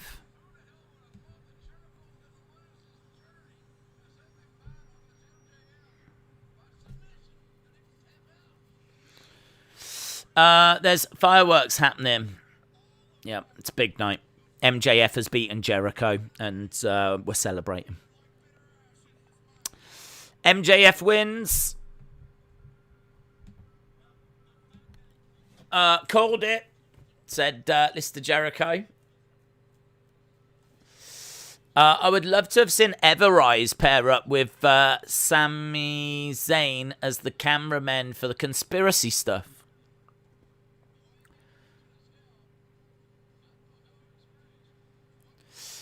MJF beats Jericho with the disarm her. He hit him with a bat when the ref wasn't looking, but didn't hit him with the Judas when they weren't looking. It was a stupid match. What a waste. 3 out of 10. Alexis, shout out to you. Shout out to you. I must admit, I think the main event was a bit flat. It just felt flat. It just felt a bit flat. I mean, I still feel that this is a decent show. I still think it's a decent show. I've praised it. I said the pacing is good. They used the stars well, but that main event just didn't feel like it got out of second gear. Like he's had to go through all of that stuff to get his hands on MJF. And the warning sign for me was when they were messing around with cameras outside the ring. Like, I want him to rip his face off. Do you know? And AEW is normally quite good at giving you that. Like, AEW, you know what I mean? We've had quite a few death matches and stuff like this. And I didn't need a death match. I didn't want a death match. But there's every reason why Jericho would want to destroy MJF. And instead, they're doing, like, holds. They're doing submission holds and trying to end the match by making the other person tap. Like, I wanted to see him gouging his eyes out. I wanted to see him not caring if Aubrey was going to, you know, disqualify him. I wanted to see him going crazy. And instead, it was just like this second gear wrestling match. Even the crowd were, like, on their feet, but they weren't, like, going crazy or cheering at the end. Don't know. That main event, I found it a bit underwhelming, to be honest. It's a bit underwhelming. But the show overall, I think, had nice pace. I think there was some decent matches. I still love that promo from Lambert. I thought that was great. I'd be interested to know where that was going to lead and what is going to come of that. But yeah, I was into that. I mean, there's lots of announcements. There's lots of things that are happening. We know that Big Show's going to have a match. We know that they're doing a little tournament for the tag titles. We had a tag team title match thing tonight. There was a lot on this show. I mean, if you watched it, it's 2 hours of entertainment. It's 2 hours of, things happening. Storylines being developed and moved along. So, getting your thoughts. What do you think? I'm gonna say that this was. I'm gonna say this is a 7.5. I'm going to say the same as my friend, Austin316. That's what I'm going to say. I'm going to say that this was just a whisper better than NXT.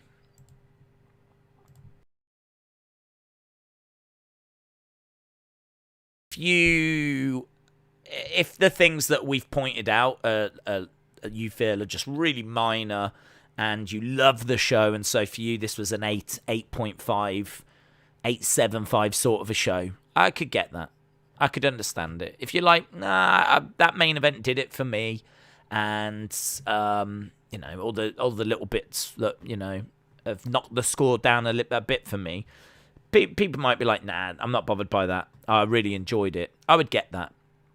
Equally, if they bothered you and other things bothered you as well, I could understand why people are down in 5s, 4s. I could. It's a weird show, honestly. It's a show that I can really understand. I could look at this and see why people are crazy about it.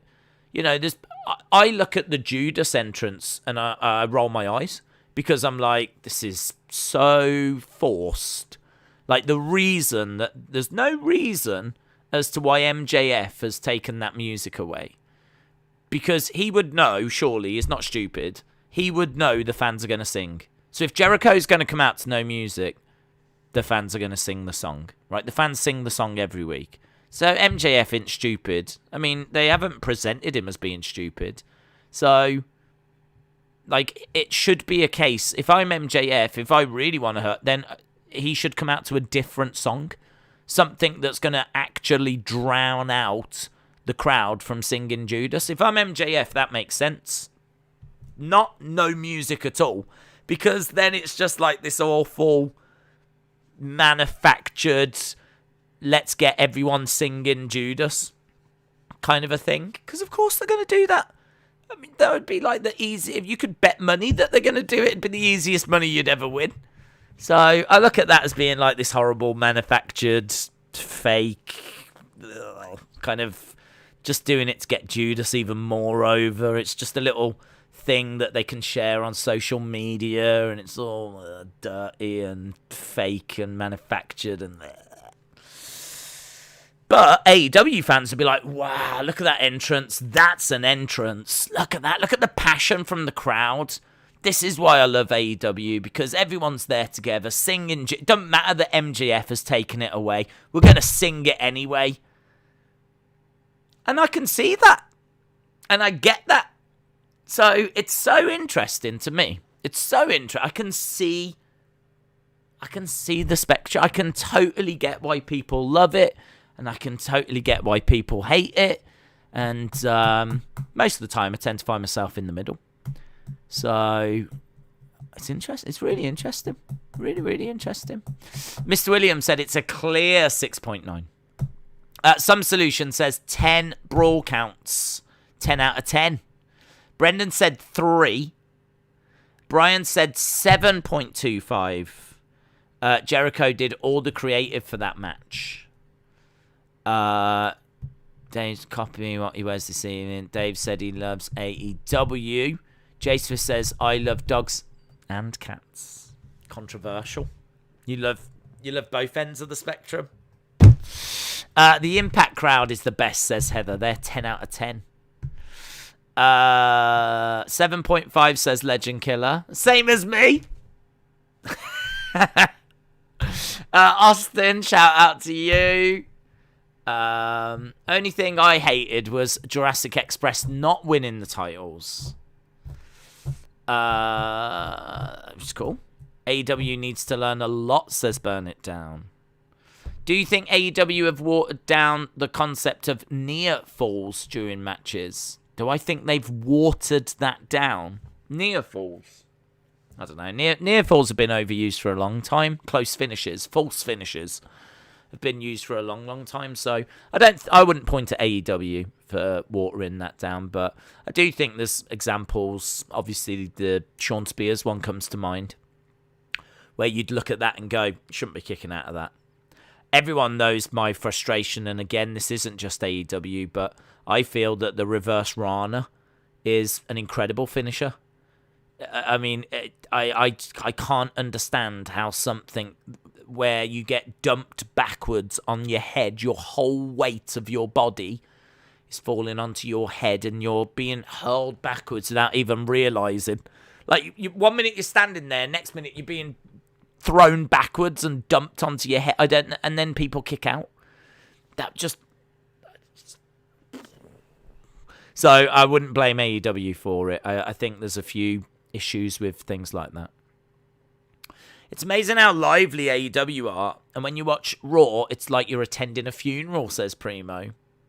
Tahil said, if you didn't have enjoyment watching this, then you should start having fun.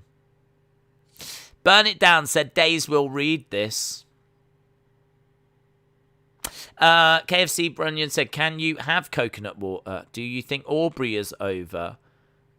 Hang on, can you have coconut water? Do you think Aubrey is over? I think Aubrey's over, yeah. And can you have coconut water? Yes, I think it's quite good for you. I think it's quite good. Pretty good show, but Friday is going to be an epic show. Days, you a fan of Flump ice creams? It's the best thing ever. I've never had it. I can't. Milk slice box, and I thought it was all right. I wasn't crazy about it. I certainly didn't hate it. I would have another, but wasn't quite the treat I was hoping for. It was nice. I enjoyed it. I would have another, but I'm not desperate for another. That's the truth about the milk slice. Jordan Dingle, shout out to you. Appreciate it. Right, we're done. Awesome. We're back tomorrow. We'll be doing Wrestling Escape Pod. I'm guessing it's going to be SummerSlam predictions. We'll get Tommy's thoughts. We'll catch up with Tommy, get his thoughts, do SummerSlam predictions, get your thoughts about SummerSlam as well. If you want to join us for that, it'll be over at the Wrestling Escape Pod channel tomorrow at 7 Eastern. So for an hour, we're going to sit down and just catch up with Tommy, talk about SummerSlam. So if you want to join us for that, please do. And also member stream. I don't know what else we got tomorrow, actually. I don't know if there'll be anything on the Wrestling Days channel, but it's irrelevant because Friday we've got SmackDown and Rampage. Saturday we've got SummerSlam and UFC. Sunday we've got NXT TakeOver. Monday we've got Raw after SummerSlam, and the whole weekend we've got Premier League football. So we're stacked. We're rammed, right? Honestly, there's so much going on. So, yeah, if we do get anything onto the channel tomorrow, then brilliant. If not, then so be it. Awesome, guys. Thanks a lot for watching. Really do appreciate the support. I hope you enjoyed AEW. If you didn't, well, don't worry. It's finished. And if you did, brilliant. And you've even got more coming on Friday. So there we go. So, awesome, guys. Thanks a lot for watching. Really appreciate the support as always. And hopefully, I'll see you again next time. Bye for now.